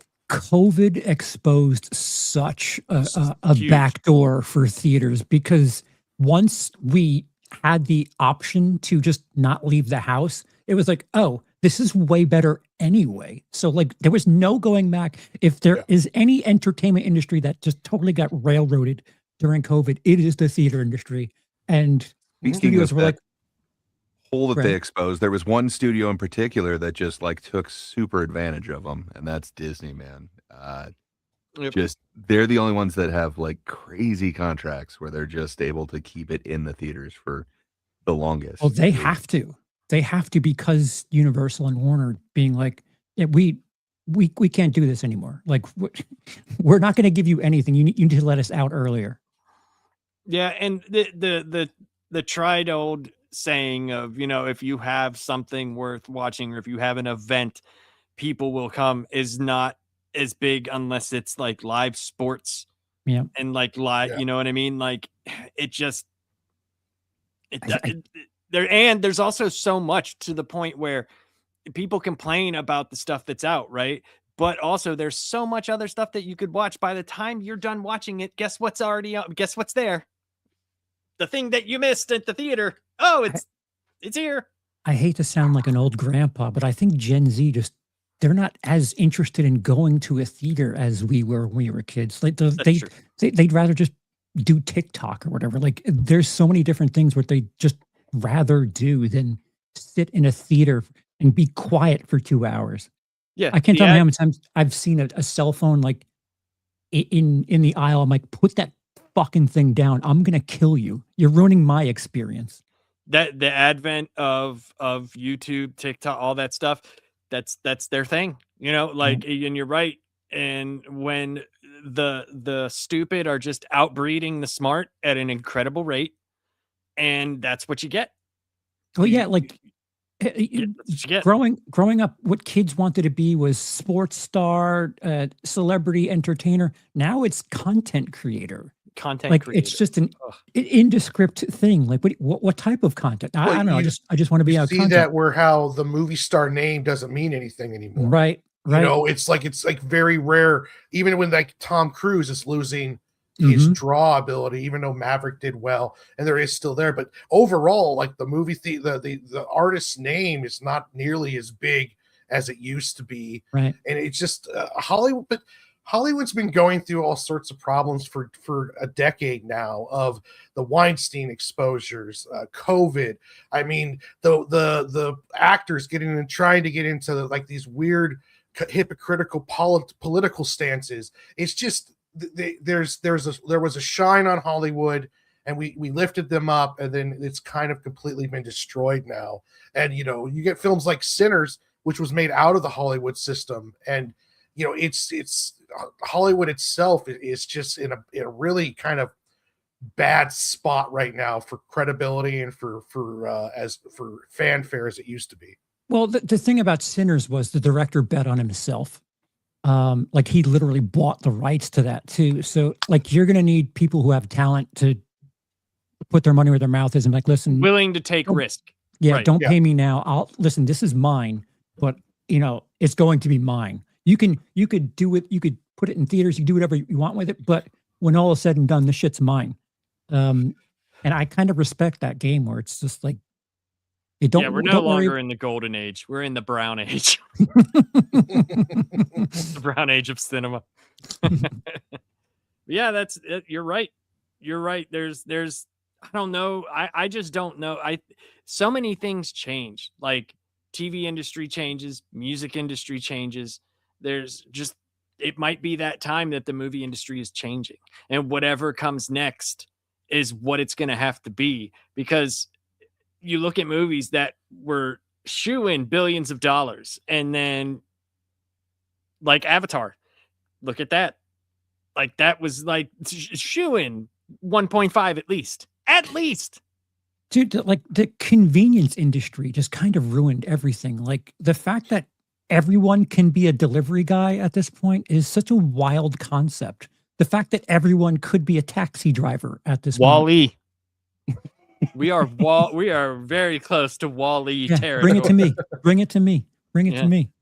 So, but hey, we're gonna wrap this up. And Gray, what have you got going on the rest of this amazing week and next week coming up? Well, I'm looking for an excuse to get out of MSK's show on Monday, but if I can't find it, I'll probably be there. There's a possibility of some more stuff going on this weekend, but you can always catch me back here each Tuesday. For, Tuesday. Thank God it's Tuesday, or to get. Why is here? Come back. We'll find out why is here. Hopefully one day we find that out anyway. But yeah, we're kind of talking the comedy specials we've seen through the year and kind of the best ones. And I just totaled it up, and I saw a lot more than I thought. I ended up watching 73 comedy specials in 2025. So yeah, I've got some that I think are better than others. So yeah, if you want to come hear some recommendations, yeah, come over on Tuesday, and then we'll be talking about 2025 in comedy. Other than that, I don't know what else is going on. Charles, sir, what do you have going on? Well, the hazy thing that Gray was mentioning might happen on my channel either tomorrow night or Sunday night. I'll be doing a live stream, part of the marathon thing, where just doing content for a very long time, but I'll be going bottom to top on every single movie I saw in 2025 and just discussing each one of the 120 plus odd films. And Gray will join me and kind of fill the gaps and be able to talk so that I can pee every now and again. And obviously Tuesday, I too will be a part of Ticket. And I've seen far less than 72 specials. I could say that much. So my section will be very short. Warren?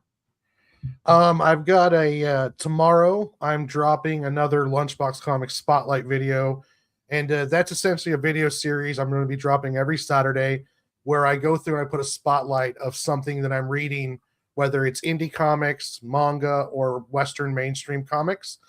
Tomorrow is going to be about Tyler Carpenter's Girl with the Mega Fist. He is an indie comics creator, probably one of the hardest working creators that I've ever seen in this business. And that's going to be a lot of fun. That'll be dropping 3:00 Western or Pacific Standard Time. Then on Monday, me and Laps will be going over DCKO #2 on our Off the Shelf show. Tuesday, I'll be going live doing a draw stream. Wednesday, I'm not sure what I'll be doing. I might just take that day off. And then Thursday, I'll be doing another draw stream. And then Friday, I'll be back here to do the Kevin Smith ranking on the last panel with all of you guys. That's awesome. That's a lot of stuff you got going on there, brother. I'm very busy. I will be doing Monday with Warren, Tuesday with Gray and Charles, Friday with everybody, and I think I have something coming out for my channel for the first time in like 5 months. Ooh. So, Oh yeah, Woohoo. yeah, I've been filming a bunch of stuff, and hopefully any of it's good.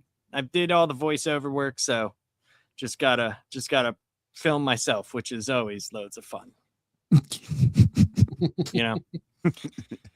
Well, hell yeah, man! Camera loves me. What can I say?